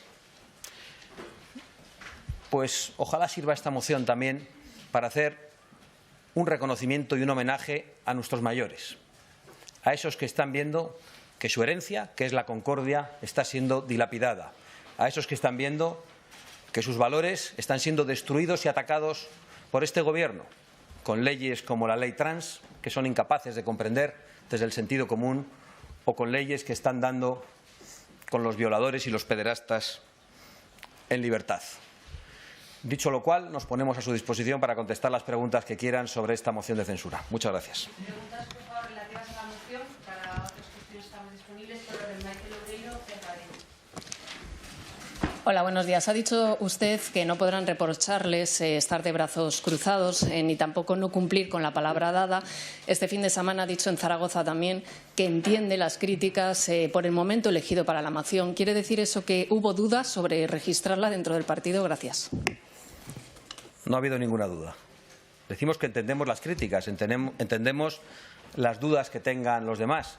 No necesitamos que todo el mundo nos comprenda ni que todo el mundo nos aplauda. Pero sí necesitamos ser leales a nuestro compromiso, a nuestra palabra y a aquello que creemos que tenemos que hacer y que ya anunciamos en diciembre. Hola, buenas, ¿qué tal? Quería hacerle un par de preguntas. En primer lugar, saber si usted puede confirmar que va a ser quien defienda la posición de Vox en esta moción de censura antes del discurso del señor Tamames. Y en segundo lugar, me ha parecido entenderle que tienen el compromiso de Tamames de que en el caso de que prosperase la moción convocaría elecciones para el 28 de mayo. Quería saber entonces si Vox preferiría que la presidenta del Congreso, que Meritxell Batet, convoque la moción con el margen suficiente para poder hacer coincidir todas las elecciones el día 28 de mayo y tener así un superdomingo electoral. Gracias. Les confirmo que seré yo quien defienda la moción de censura que hoy presenta el Grupo Parlamentario de Vox, los diputados del Grupo Parlamentario de Vox, y les confirmo que efectivamente desearíamos que la moción se debata lo antes posible para que se puedan disolver las Cortes antes del 4 de abril, creo, para que puedan celebrarse las elecciones generales el día 28 de mayo junto con el resto de elecciones que están convocadas en España, las autonómicas y las municipales. Buenos días, señora Abascal. El profesor Tamames ha admitido que tiene libertad completa en su discurso. ¿Temen que diga algo que pueda ir en contra del programa de Vox o de los principios de Vox? Y, en segundo lugar, ¿cuáles van a ser los temas que nos puede desgranar usted o avanzar, que es en los que va a incidir el profesor Tamames? Quizá la economía, quizá esa ley, ir contra esa ley trans, si nos puede desgranar un poquito. Muchas gracias. No tengo ninguna preocupación en que el profesor Tamames, en su intervención, haga planteamientos que no son los de Vox. Lo he explicado estos días.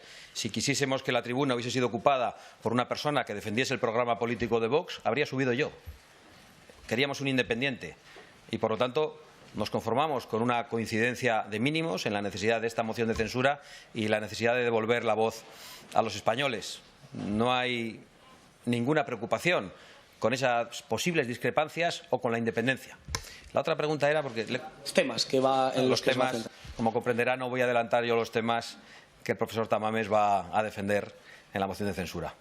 Pero pueden saber cuáles son los que yo voy a plantear, que tienen que ver con la moción de censura que hoy registramos y de la que ustedes podrán disponer, y con la intervención que acabo de hacer.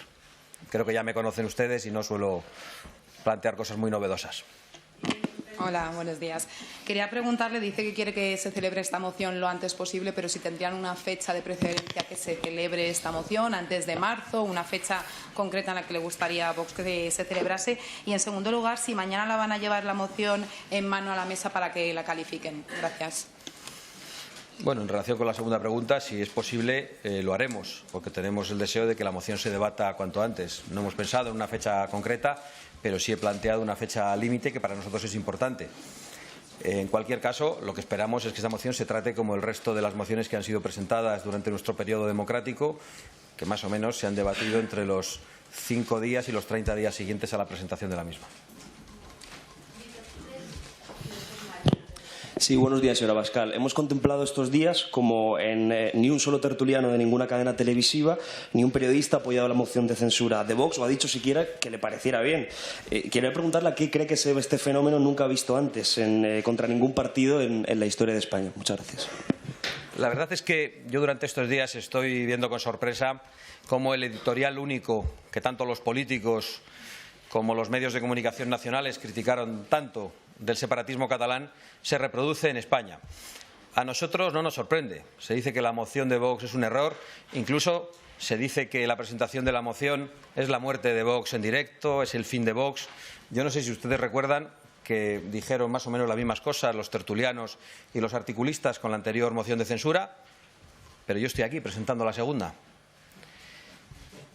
Con lo cual, no tengo mucho más que decir. Nos advierten de que estamos cometiendo un error, nos advierten con tanta insistencia que tenemos la sensación de que no quieren que cometamos el error y de que nos han cogido cariño repentinamente. Por lo tanto, yo me he perdido algo durante todo este tiempo. Sí, buenos días. En la primera moción de censura, el PP en general y Pablo Casado en particular escenificó su ruptura con Vox y con usted. No sé qué espera del PP de ahora cuando lo lidera Feijóo, si tiene garantizada su abstención o si se dispone a hablar con él para convencerle de un sí. Bueno, en la primera moción de censura el Partido Popular no solo votó en contra de la misma, posicionándose junto a los que salvaban al Gobierno, sino que hizo un discurso de demonización de Vox, que recibió el aplauso unánime, de nuevo en un editorial único, de la mayor parte de los medios de comunicación, e incluso el aplauso del vicepresidente del Gobierno, Pablo Iglesias, que salió inmediatamente a la tribuna a decir que el señor Casado, el líder del Partido Popular, había hecho el mejor discurso de la derecha en el último siglo, prácticamente era Cánovas del Castillo. Vuelvo a insistir, los que pronosticaron el gigantesco error de Vox en aquel momento, supongo que hoy se han dado cuenta de que estaban equivocados, porque algunos seguimos aquí. Buenas tardes. Le quería preguntar, usted en Zaragoza admitió, creo el viernes, que podría ser esta moción de censura un error táctico. Nosotros en News, en el diario digital de Mediaset, publicamos hoy una encuesta que da que después de que ustedes tuvieran un subidón en el mes de enero han bajado casi 2 puntos. Parece que por esta moción de censura que va a encabezar el economista Ramón Tamames. ¿Creen que les puede pasar factura electoral? Gracias. Nosotros estamos aquí para defender lo que creemos. No estamos en el cálculo político. No estamos pensando si nuestras decisiones o la defensa de nuestros principios nos van a dar o quitar más votos. Yo me encuentro todos los días con gente por la calle que me dice: estoy de acuerdo con todo, pero ustedes tenían que cambiar esto. Pero es que si cambiamos eso no seríamos nosotros. Que nosotros no estamos intentando vender un producto. Estamos defendiendo un ideario en el que creemos. Estamos defendiendo unos principios y tomando unas decisiones estratégicas que creemos que son las adecuadas. Digo que entendemos. No estamos afirmando nosotros que sea un error, que entendemos que otros puedan verlo como un error táctico. Y digo también que nosotros cometeremos errores tácticos en el futuro y que los hemos cometido en el pasado, pero que no nos verán traicionando nuestros principios. No nos preocupa nada. No tenemos en cuenta esas previsiones de las encuestas. Desconfiamos absolutamente de ellas. No olvidamos que es lo que se dijo de nosotros con la anterior moción de censura y lo que se ha dicho de nosotros antes de cada proceso electoral. Se ha pronosticado el fin de Vox. Entre las elecciones de abril y las elecciones de noviembre, todos los medios publicaron con el apoyo de encuestas que Vox iba a perder la mitad de sus apoyos y que pasaría de 24 diputados a 12. Y Vox obtuvo 52 diputados. Yo creo que convendría que quienes manejan la opinión publicada nos analicen un poquito mejor, que vean las cosas que dice Vox con un poco más de frialdad, con un poco más de independencia y se den cuenta de que se están equivocando en los pronósticos sobre Vox.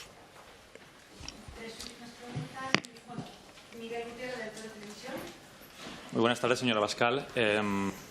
Vamos a ver. Ustedes han presentado esta moción y yo le pregunto si ustedes tienen intención de tender una vez más la mano al Partido Popular, que bueno, que le ha dicho que se va a abstener, pero tal vez, ya no tanto por la aritmética parlamentaria, para conseguir esos 150 diputados de los que usted habla, sino para enviar un mensaje a los españoles, ¿no?, de que hay alternativa, porque todas las encuestas dicen que la única alternativa a Sánchez pasa por un gobierno o una mayoría formada por el Partido Popular y Vox. ¿Van ustedes a intentarlo una vez más, o ya no solo con el Partido Popular, sino con el resto de formaciones políticas? De hecho, no hemos tirado la toalla. No me he presentado yo a esta moción de censura, hemos presentado a un independiente. Creemos que el Partido Popular todavía puede reflexionar y apoyar esta moción.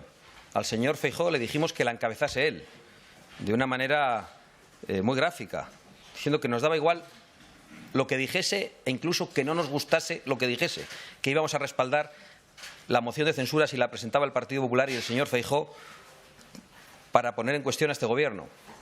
Hasta ahora nuestras manos tendidas han sido respondidas con desprecio. Incluso hemos escuchado a la portavoz del Partido Popular decir claramente en un titular entrecomillado que está más cerca del Partido Socialista que de Vox.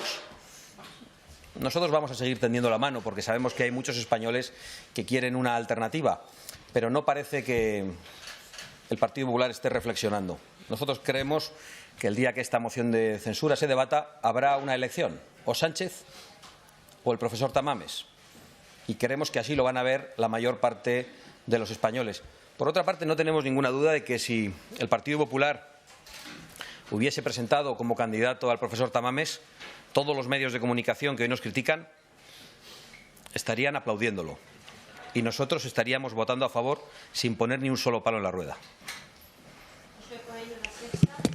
Hola, señora Abascal, por aquí. Quería preguntarle si en el debate, en la respuesta a los grupos, ¿va a ser usted quien responda a esos grupos o va a ser el profesor Tamames? Gracias. Pues la verdad que yo creo que no tengo esa posibilidad reglamentaria, pero lo estudiaremos. Yo creo que ha de responder el candidato. Yo creo que me lo tendrían que concretar un poco mejor. Creo que puedo responder al Gobierno si el Gobierno me responde. Pero no creo que pueda participar en el debate de los grupos. Igual estoy en un error, pero nos enteraremos hoy mismo. Muchas gracias.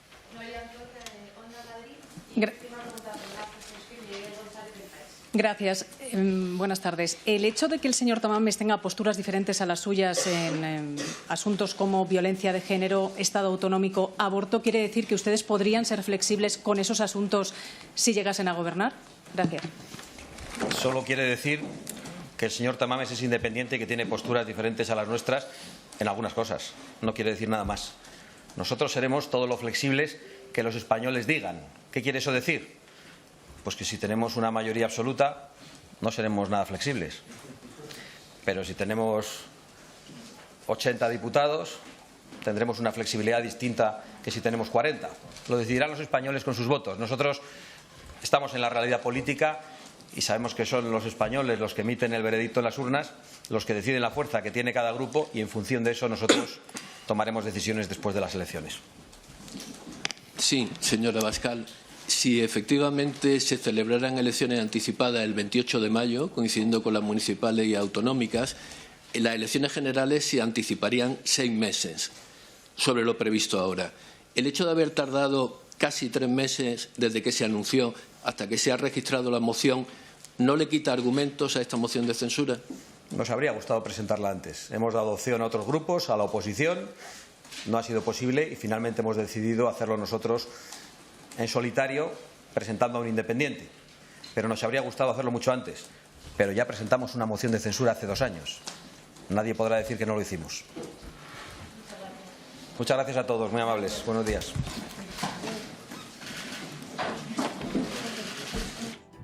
Bueno, acaban de escuchar a Santiago Abascal en esa sala de prensa del Congreso de los Diputados, donde ha apelado al Partido Popular. Sigue tendiendo esa mano al partido de Alberto Núñez Feijóo para que apoyen esta moción de censura. No ha querido mojarse en los temas que se va a tratar en esa moción, pero sí ha confirmado que será él, Santiago Abascal, quien defienda esa moción de censura con el objetivo de que las elecciones generales también se celebren el mismo día que las autonómicas y municipales. Ha recordado todo lo que han intentado desde Vox Vox durante estos meses de legislatura, con ese medio centenar de recursos. Recuerda que es la segunda moción de censura que presentan ya contra Pedro Sánchez. Dice que han podido cometer errores desde Vox, pero que desde luego no se han quedado con los brazos cruzados y que cumplen con su palabra. Además, sobre ese argumento que se ha escuchado en los últimos días de que los números no dan y que esa moción de censura no va a salir adelante, lo ha dejado bien claro Santiago Abascal. Dice que el objetivo es retratar al gobierno de Pedro Sánchez. Antonio.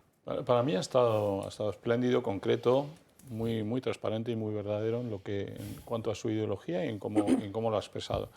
El aportar esta moción de censura, yo creo que tal y como dice, va a provocar un debate y va a enfrentar y va a poner a cada uno en su sitio. Espero que además así sea. Pero luego yo pienso, y cuando habla de esa posición timorata del Partido Popular, a mí me parece que esa posición no está solo dictada de manera interna dentro del Partido Popular. Yo creo que el Partido Popular, en lo que haga en esa moción de censura, depende muchísimo de las instrucciones, entre comillas, que recibe del Partido Popular Europeo y de las fuerzas en Europa. Seguramente Núñez Feijóo, sin Europa y sin Partido Popular Europeo que le presione, tomaría seguramente decisiones diferentes. Y esa es la tragedia del Partido Popular. Y esa es la tragedia de lo que puede ser esta moción de censura, que a pesar de que seguramente una gran cantidad o la mayoría de los populares quisieran votar a favor, las presiones, desgraciadamente, de falta de independencia de este partido a nivel nacional y las presiones internacionales le van a hacer que no. Yo creo que tiene mucha más importancia de lo que creemos esa presión y que no son capaces, ni lo fue Casado en su momento, ni lo es Feijóo en este momento. No es capaz de volver a Europa y decir, he apoyado la moción de censura de Vox. Yo no creo que sea parte de falta de independencia. Yo creo que realmente Feijóo cree lo que va a hacer. O sea, él no quiere apoyar la moción de censura porque cree en ello, porque no cree en ella, mejor dicho. Viendo cómo gobernó en Galicia, es que a mí no me cabe ninguna duda de que Feijóo está completamente en contra de esta moción de censura y va a votar en contra o se va a abstener en conciencia, o sea, no porque le obligue a nadie. O sea, viendo lo que hizo en Galicia con las leyes de memoria histórica, con la ley trans también, que desgraciadamente vimos este caso de esta chica arrepentida con la ley que él mismo aprobó. Entonces, yo lo que veo es una connivencia absoluta con el gobierno, no le veo ninguna discrepancia. Pero le han puesto una línea roja, ¿eh? Te digo que le han puesto una línea roja en Europa, estoy convencido. Hombre, también, seguramente, pero no creo que le haya protestado mucho tampomo por esa línea roja. No. Y también viendo, también viendo a la persona que le lleva la campaña electoral, que es Borja Semper. O sea, Borja Semper es el más claro ejemplo de centro centrado, de extremo centro, y bueno, esa es la persona que dicta lo que tiene que hacer el Partido Popular y seguramente el que haya decidido también y el que decida el voto que se dará en la moción de censura. En un régimen parlamentario, tú en un parlamento tienes instrumentos para hacer la oposición, que es de lo que se trata, ¿no? Y entre los instrumentos están pues, la presentación de múltiples iniciativas, desde las preguntas orales, las preguntas escritas, los días de control al gobierno, las proposiciones no de ley, etcétera, etcétera, ¿de acuerdo? Y una de esas se llama moción de censura, que está prevista en el reglamento del Congreso de los Diputados. Por tanto, decir que tú tienes que renunciar al uso de un instrumento que tienes previsto y que tienes a tu disposición en el reglamento del Congreso, a mí me parece, hombre, podría haber razones si no hubiera la extrema necesidad que en este momento tiene el país de cambiar el gobierno, porque se está quedando sin mecanismos de defensa de un montón de derechos fundamentales, fundamentalmente de eso, de los derechos y las libertades fundamentales de la gente que están siendo atacadas por las leyes que están poniendo en marcha. Entonces, la moción de censura está ahí para eso. No puedes arguir que la vas a perder para no presentarla, porque entonces no presentarías ninguna iniciativa parlamentaria, incluidas las que Feijóo presenta en el Senado. No presentarías ninguna porque sabes que vas a perderlas todas, porque este gobierno está anclado en una mayoría con Bildu, con los separatistas, etcétera, que hoy por hoy es inamovible. Claro, si hoy por hoy la mayoría es inamovible, la decisión a continuación, en coherencia con lo que está haciendo el Partido Popular, es irte a tu casa y quedarte hasta el día de las elecciones quieto, porque nada de lo que vas a hacer va a tener efectos reales. Por tanto, chico, oye, admíteme que use todos los instrumentos a mi disposición que me da el Congreso de los Diputados y su reglamento. Y por otra parte, si además de eso tampoco tengo la voz necesaria para hacer llegar a la gente que el gobierno está cometiendo ese montón de tropelías, porque los medios de comunicación están completamente mediatizados por el poder. ¿Qué me quieres? ¿Dejarme así? ¿Dejarme maniatado? ¿Que no pueda hacer nada? Y para una cosa que puedo hacer, ¿me criticas que la haga? Y como decía Abascal, con mucho sentido del humor, que me ha hecho mucha gracia, ¿cuánto nos quieren ahora? Porque nos dicen, no cometáis este error. Que me he perdido, ¿no? Que me he perdido. No, eso ha estado muy bien, ¿no? Pero, en fin. Es que es eso, si va a ser la muerte de Vox, pues que le dejen a los, ¿no?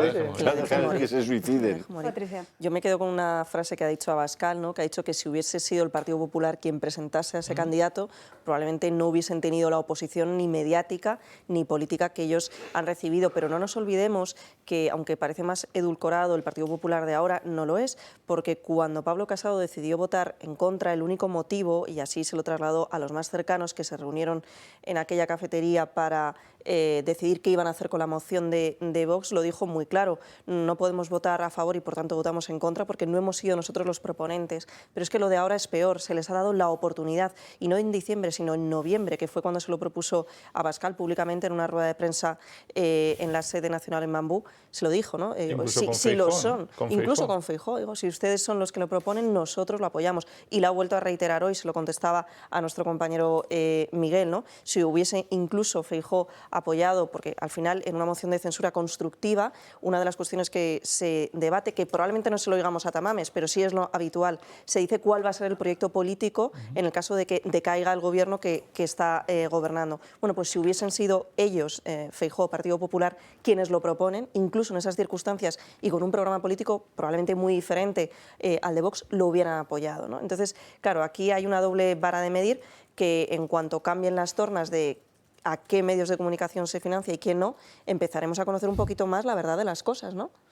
Vamos a tratar de seguir avanzando, que nos quedamos sin tiempo y luego se nos quedan muchos asuntos en el tintero, pero antes les recordamos que pueden darse de alta en el Club de Amigos para que esta televisión, Julio, pueda seguir siendo posible. Y además, para poder cantarle el cumpleaños feliz a Ana Gulló, que va a entrar ahora y que cumple 29 años. ¡Ay, qué bien! Pues que llamen cuanto antes. Yo creo que es un buen día para darse alta en el Club de Amigos. Sí, Ana. la verdad es que sí. Ana, muy buenas tardes, que ya se ha adelantado Julio. Yo tenía preparada la felicitación y ya me ha desmontado todo. Y te voy a regalar los libros de Ana Catalina Emmerich, que no los has leído todavía. Venga, fenomenal. Oye, Sí, pues qué por ganas tu de empezar así el cumpleaños con este recibimiento tan bueno. Pues para hacerle el mejor regalo a Ana Gulló, que cumple menos de 30 años, 91 616 24 64. También pueden darse de alta en nuestra página web, clubdeamigos.eltorotv.com. Además, les confirmo que el Gato al Agua, que se iba a celebrar esta semana en Murcia, lamentablemente se cancela, se intentará posponer para próximas fechas. Se pospone. Se cancela por esta semana. Pero... por razones logísticas, pero se celebrará la semana siguiente. Pues llamen al 91 616 24 64. También es el mismo número de teléfono al que todos nuestros espectadores pueden llamar para hacerse con los libros de Ana Catalina de Emmerich. Julio. Sí, ya llega la Semana Santa y yo creo que es un momento más que propicio para tener esos libros y sobre todo para leerlos, más que tenerlos. Me están chivando por el pinganillo que la semana siguiente no va a ser en Murcia, así que cuando tengamos la fecha clara... No, Julio, no. Cuando tengamos la fecha clara se lo decimos a los espectadores para que lo sepan. Ahí o sea, que le he liado. La has liado un poquito, pero no pasa nada, estamos de lunes. 91 616 24 64 para hacerse con los libros de Ana Catalina de Emmerich que están viendo sus pantallas y que ya me han traído aquí. No sé si estos son los que le vamos a regalar a Ana Gulló por su cumpleaños. Estos son los que vamos a regalar que se lleva Ana Gulló de aquí a final de año. Porque es pero bueno, qué regalazo. Eso es un regalazo, las cosas como son. Oye, muchas y gracias. cuando los hayas leído me lo dirás. Venga, vale. Y así hacemos también el... Y los repartes por ahí por el manicomio, como son 5 tomos. No sé si me va a dar, o sea, yo creo que se van a quedar cortos, porque en el manicomio hay demasiados asuntos y cosas. En fin, Ana, ¿qué noticias nos traes para hoy? Tenemos que hablar de la Policía Nacional porque ha desmantelado una red criminal liderada por un menor de edad. El menor ha estafado en tan solo 2 meses a más de 200 personas, ha obtenido los datos bancarios de más de 100.000 clientes y había logrado quedarse con más de 350.000 50.000 euros. Mientras que él ha ingresado en un centro en régimen cerrado de menores, la policía ha detenido a otras 24 personas vinculadas con la organización criminal en Cádiz, Málaga y Barcelona. De las 24 personas, 8 han entrado en prisión. La organización se dedicaba a la comisión de estafas informáticas mediante técnicas de ingeniería social como el smishing, que luego explicaremos en qué consiste. El menor era el encargado de crear sus propias herramientas informáticas para realizar estas estafas y lo hacía a través de web falsas de entidades bancarias o de enlaces que enviaba a las víctimas a través de mensajes o emails. Herramientas que posteriormente vendía a otras organizaciones criminales para que las explotasen. Un fenómeno denominado Crime as Service. ¿Cómo lo hacía exactamente? La Policía Nacional ha compartido en sus redes sociales un ejemplo de cómo actuaban estos estafadores para concienciar a la población. Si te llegó por ahí el mensaje, te informamos mediante un mensaje de texto, informando referente a lo que es una alerta que nos saltó en cuenta y directamente era para verificar con el titular. Sí, ¿y? Hemos detectado lo que es una operación, cual tenemos por aquí pendiente, lo que es en el día de hoy de una transferencia inmediata en el valor de 500 euros. Que no quiero hacerla. Como le comento directamente, es que se está intentando cobrar a su cuenta, no es que quiera hacerla o no, directamente es que se está intentando cobrar a su cuenta, es para verificar si usted ha tramitado ese movimiento o si no directamente para cancelar la operativa, caballero. Pues cancelarla. Perfecto, pues si me puedes poner por ahí lo que es el altavoz, ahí es su móvil, te hemos enviado por ahí lo que es una clave de 6 dígitos numérica, indícamela cuando usted pueda, por favor, y cancelamos lo que es la operativa que tenemos por aquí pendiente. Un código, ¿te viene por abajo un código de 6 dígitos? Clave, 27, sí, 43, sí, 39. Perfecto. De esta forma ha conseguido suplantar la imagen de 18 entidades bancarias diferentes. ¿Por qué? Porque como cuando hemos visto lo que ese pobre usuario, esa víctima, le daba los datos que los propios ciberdelincuentes le enviaban a su teléfono móvil, habían conseguido a través de un software mirar exactamente qué hacía el cliente. Entonces, claro, con esos datos, el cliente entraba en un enlace en una página web que lo que simulaba era una entidad bancaria.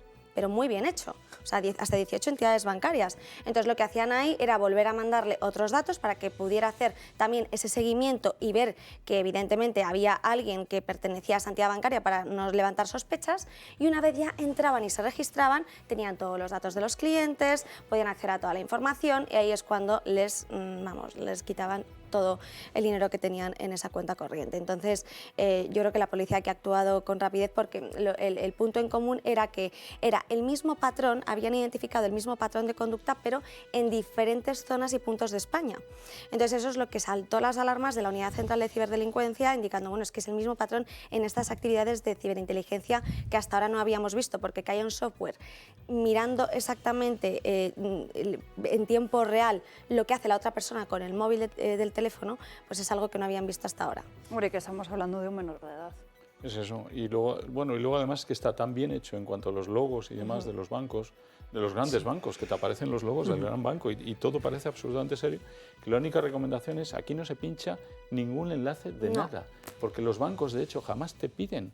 Los bancos verdaderos jamás te piden que pinches un enlace. No, y además o sea, que deja de pinchar enlaces, que nadie pinche un solo enlace de lo que llega al banco. Hombre, la realidad es que este menor es un crack, lo que pasa es que ha usado sus conocimientos para el mal, pero evidentemente que un menor de edad haya sido capaz de armar esta red criminal de estafas sin conocimientos universitarios y simplemente de forma autodidacta, pues oye, ojalá lo hubiera usado para hacer el bien.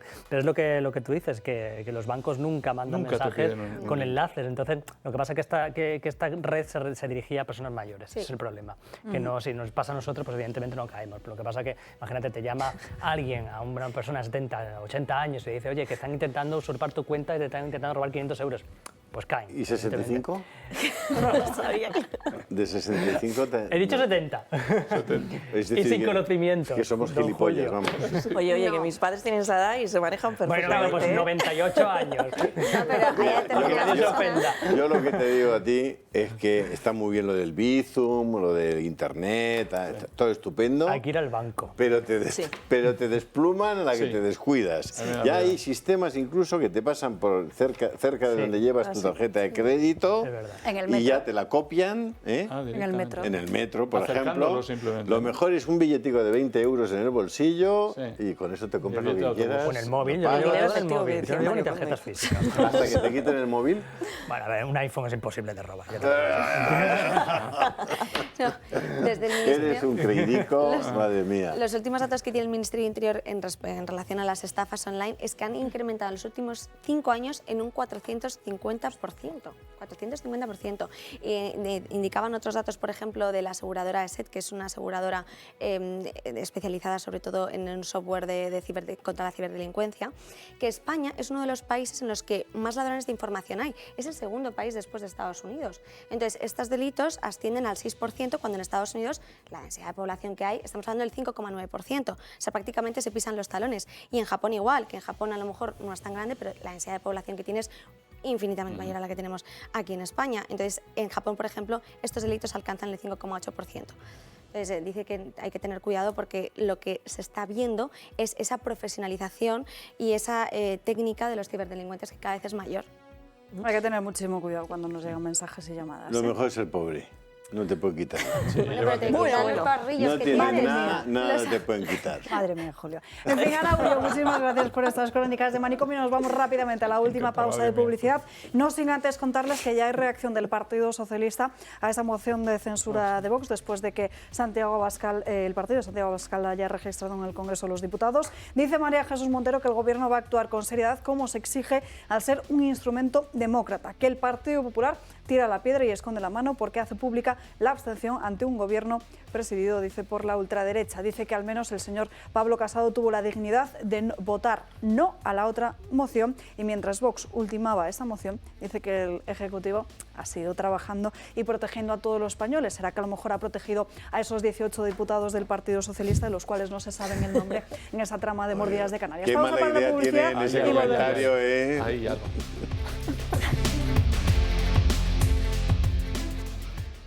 Ya estamos de vuelta en Dando Caña y saludamos ahora en esta recta final de programa a Adolfo Albistor de Protege tu Vida. Muy buenas tardes, Adolfo. Gracias, Alba. Buenas tardes. Bueno, cuéntanos, ¿cuál es la importancia de tener un desfibrilador como este de Protege tu Vida muy cerquita? Pues mira, la importancia y sobre todo que la facilidad de usarlo es porque en un momento determinado, cuando tenemos una parada cardíaca, es decir, estamos en un momento crítico, que es cuando el corazón nuestro ya no está bombeando sangre, ahí tenemos muy poquitos minutos. Entonces, ahí lo que tenemos que hacer es actuar rápidamente porque el corazón es el que hace que haya oxigenación en nuestro cerebro. Si el corazón deja de latir, nuestro cerebro deja de estar oxigenado. Entonces, necesitamos rápidamente actuar porque nuestro cerebro dura muy poquito sin oxigenarse, vivo me refiero. A los 4 minutos empieza a haber daño cerebral, que es lo que se llama, y a los 10 minutos hay muerte cerebral. Con lo cual, todo cambia si ponemos un desfibrilador, si conseguimos que ese corazón de nuevo vuelva a latir, vuelva a mandar sangre a nuestro resto de organismo y que nuestro cerebro tenga oxígeno.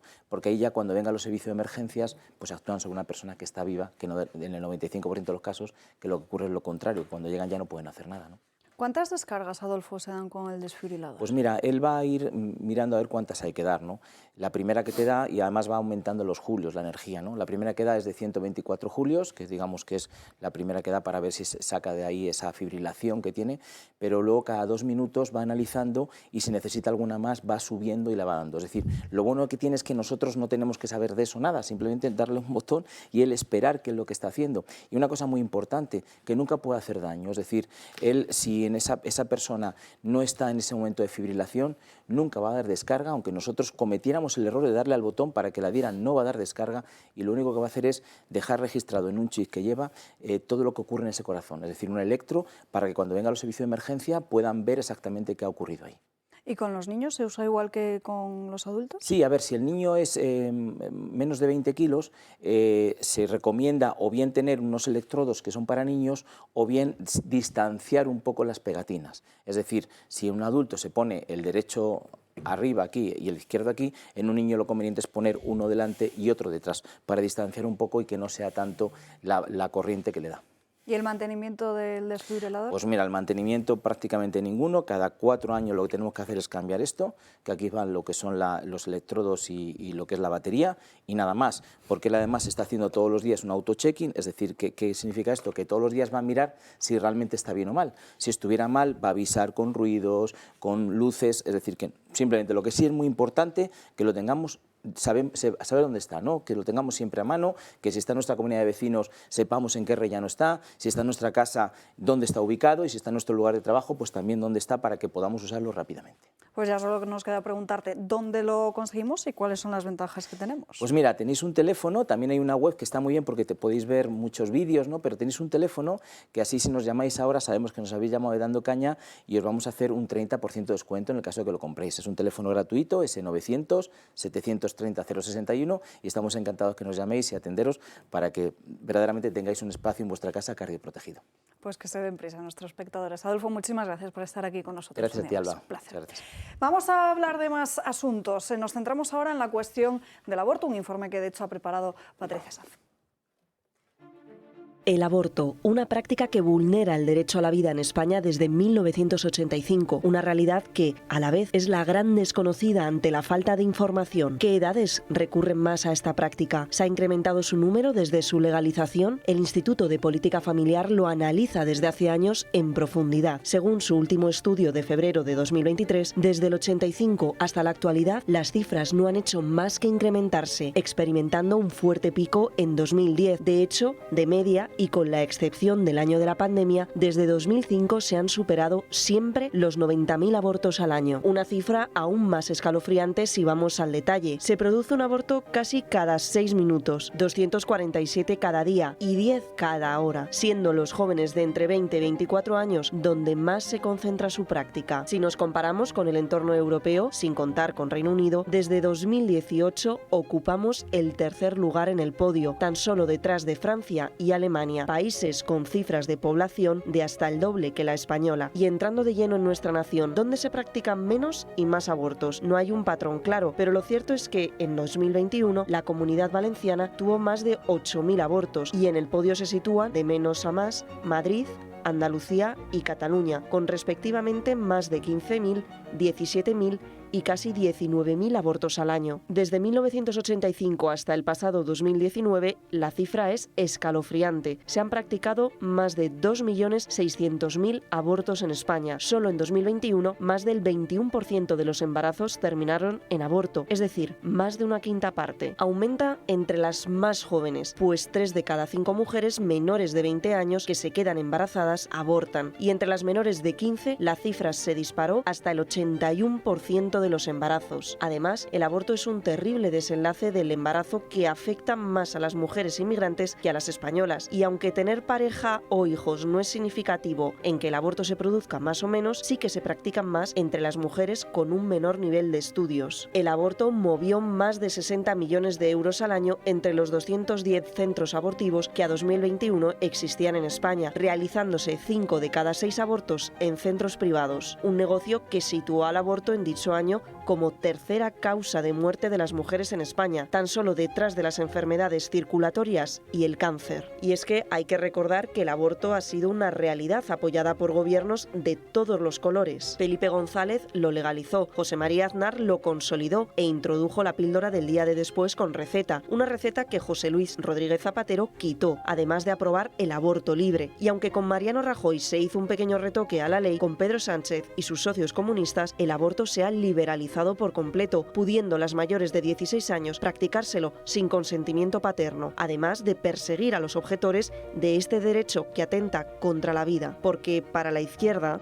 El aborto es un derecho de las mujeres y nadie tiene ningún derecho a interferir sobre la libertad de decidir por cualquier mujer cuándo ser madre y cuándo no. ¿Y el ser humano concebido pero no nacido, ese no tiene derecho a vivir?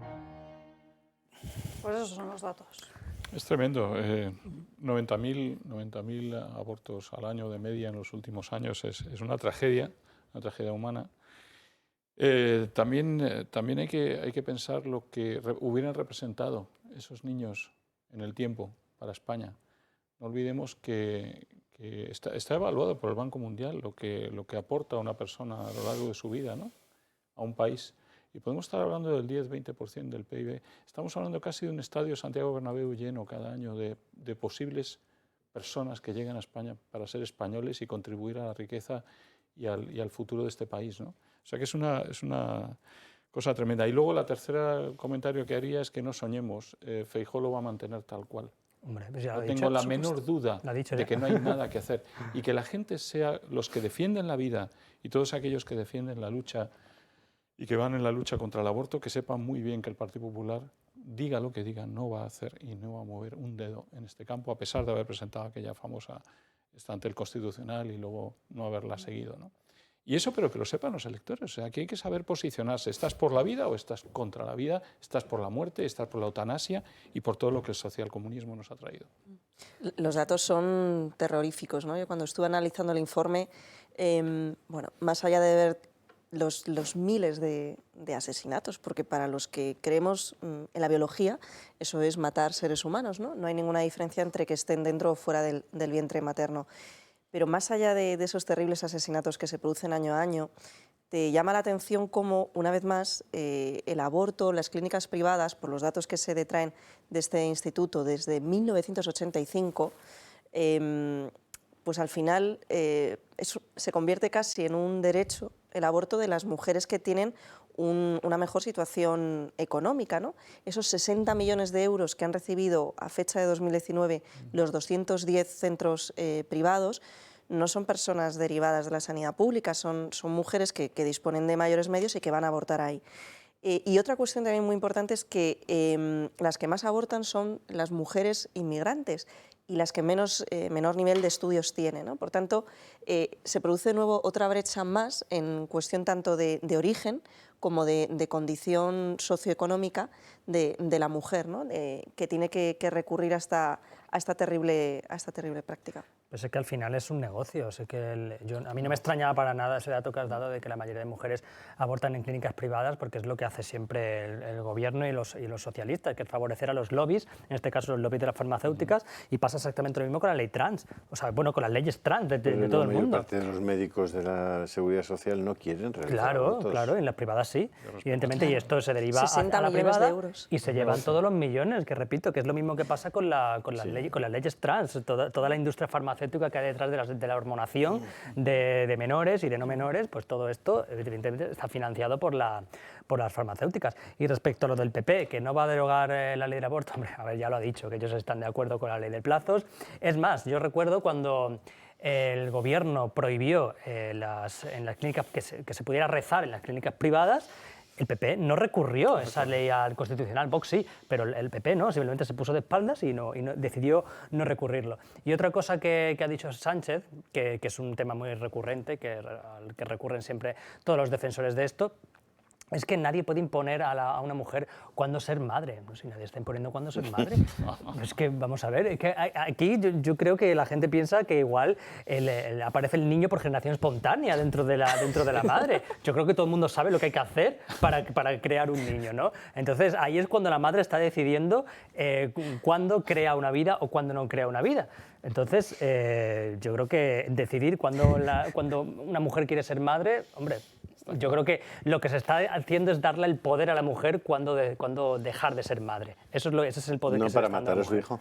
Bueno, claro, para matar a su hijo, que es lo mismo que dejar de ser madre. Y una educación a las niñas menores tremendamente mala, ¿no? Si esos 60 millones de euros se diesen para ayudar típico perfil, porque lo pone en el estudio, mujer inmigrante soltera, que es el típico perfil del que aborta, ¿no? La que más aborta ahora mismo en España. Si se le diesen ayudas para ese niño, ninguna mujer que ha abortado se siente orgullosa de ello.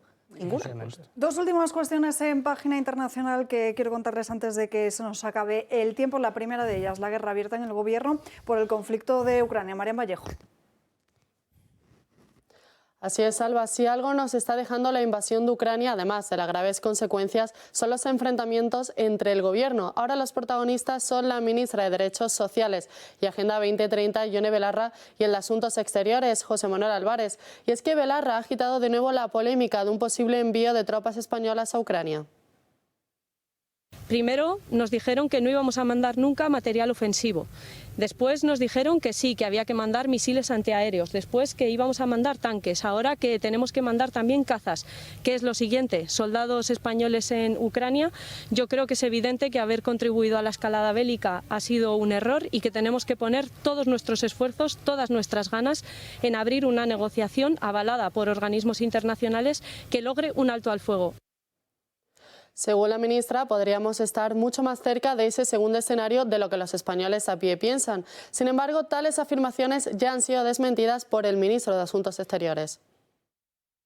El envío de tropas está absolutamente descartado por parte de España, de la Unión Europea o de la OTAN. Y cualquier persona que quiera hacer creer o pasar el mensaje de que hay alguna planificación de envío de tropas españolas de la Unión Europea o la OTAN a Ucrania está lanzando un auténtico bulo.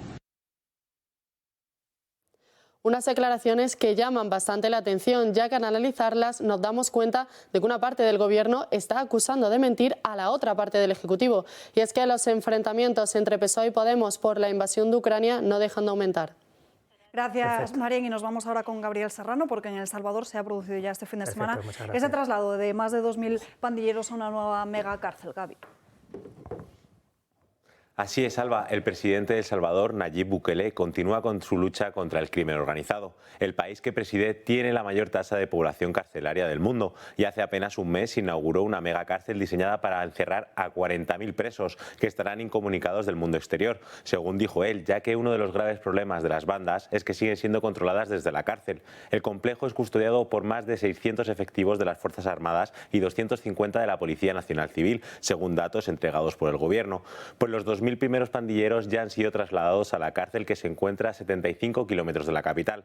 Presos que pertenecen a diferentes bandas, conocidas como maras. La más peligrosa y de mayor tamaño es la Mara Salvatrucha, que tiene origen en Los Ángeles en los años 80.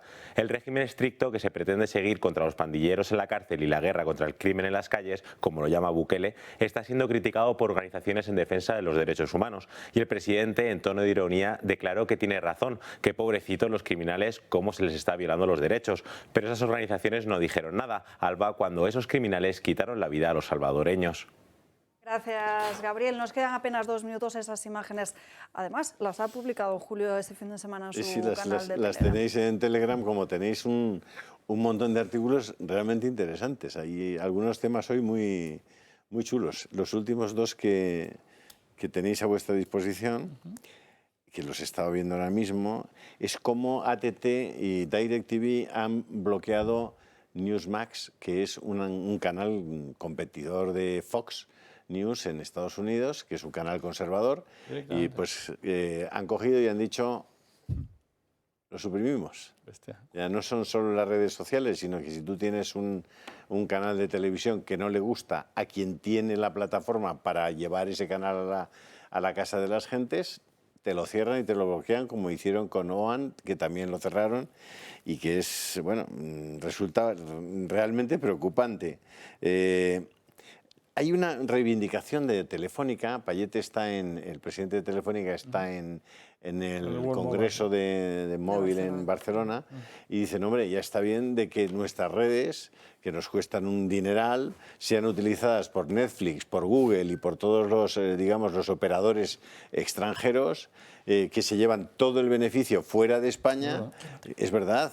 Y dicen, hombre, que nos paguen por las redes por lo menos. Porque y que se permiten censurar, además. O sea, además, sin nuestras redes no existe Netflix. Sin Telefónica, Netflix no existe. O sin Vodafone, o sin Orange, ¿no? Sin los que tienen redes de distribución de las señales, ¿no? Entonces yo creo que esa es una reivindicación interesante y justa. Y luego Taiwán acaba de indemnizar a una familia de una niña que murió tras ser vacunada del COVID. También es una historia francamente interesante.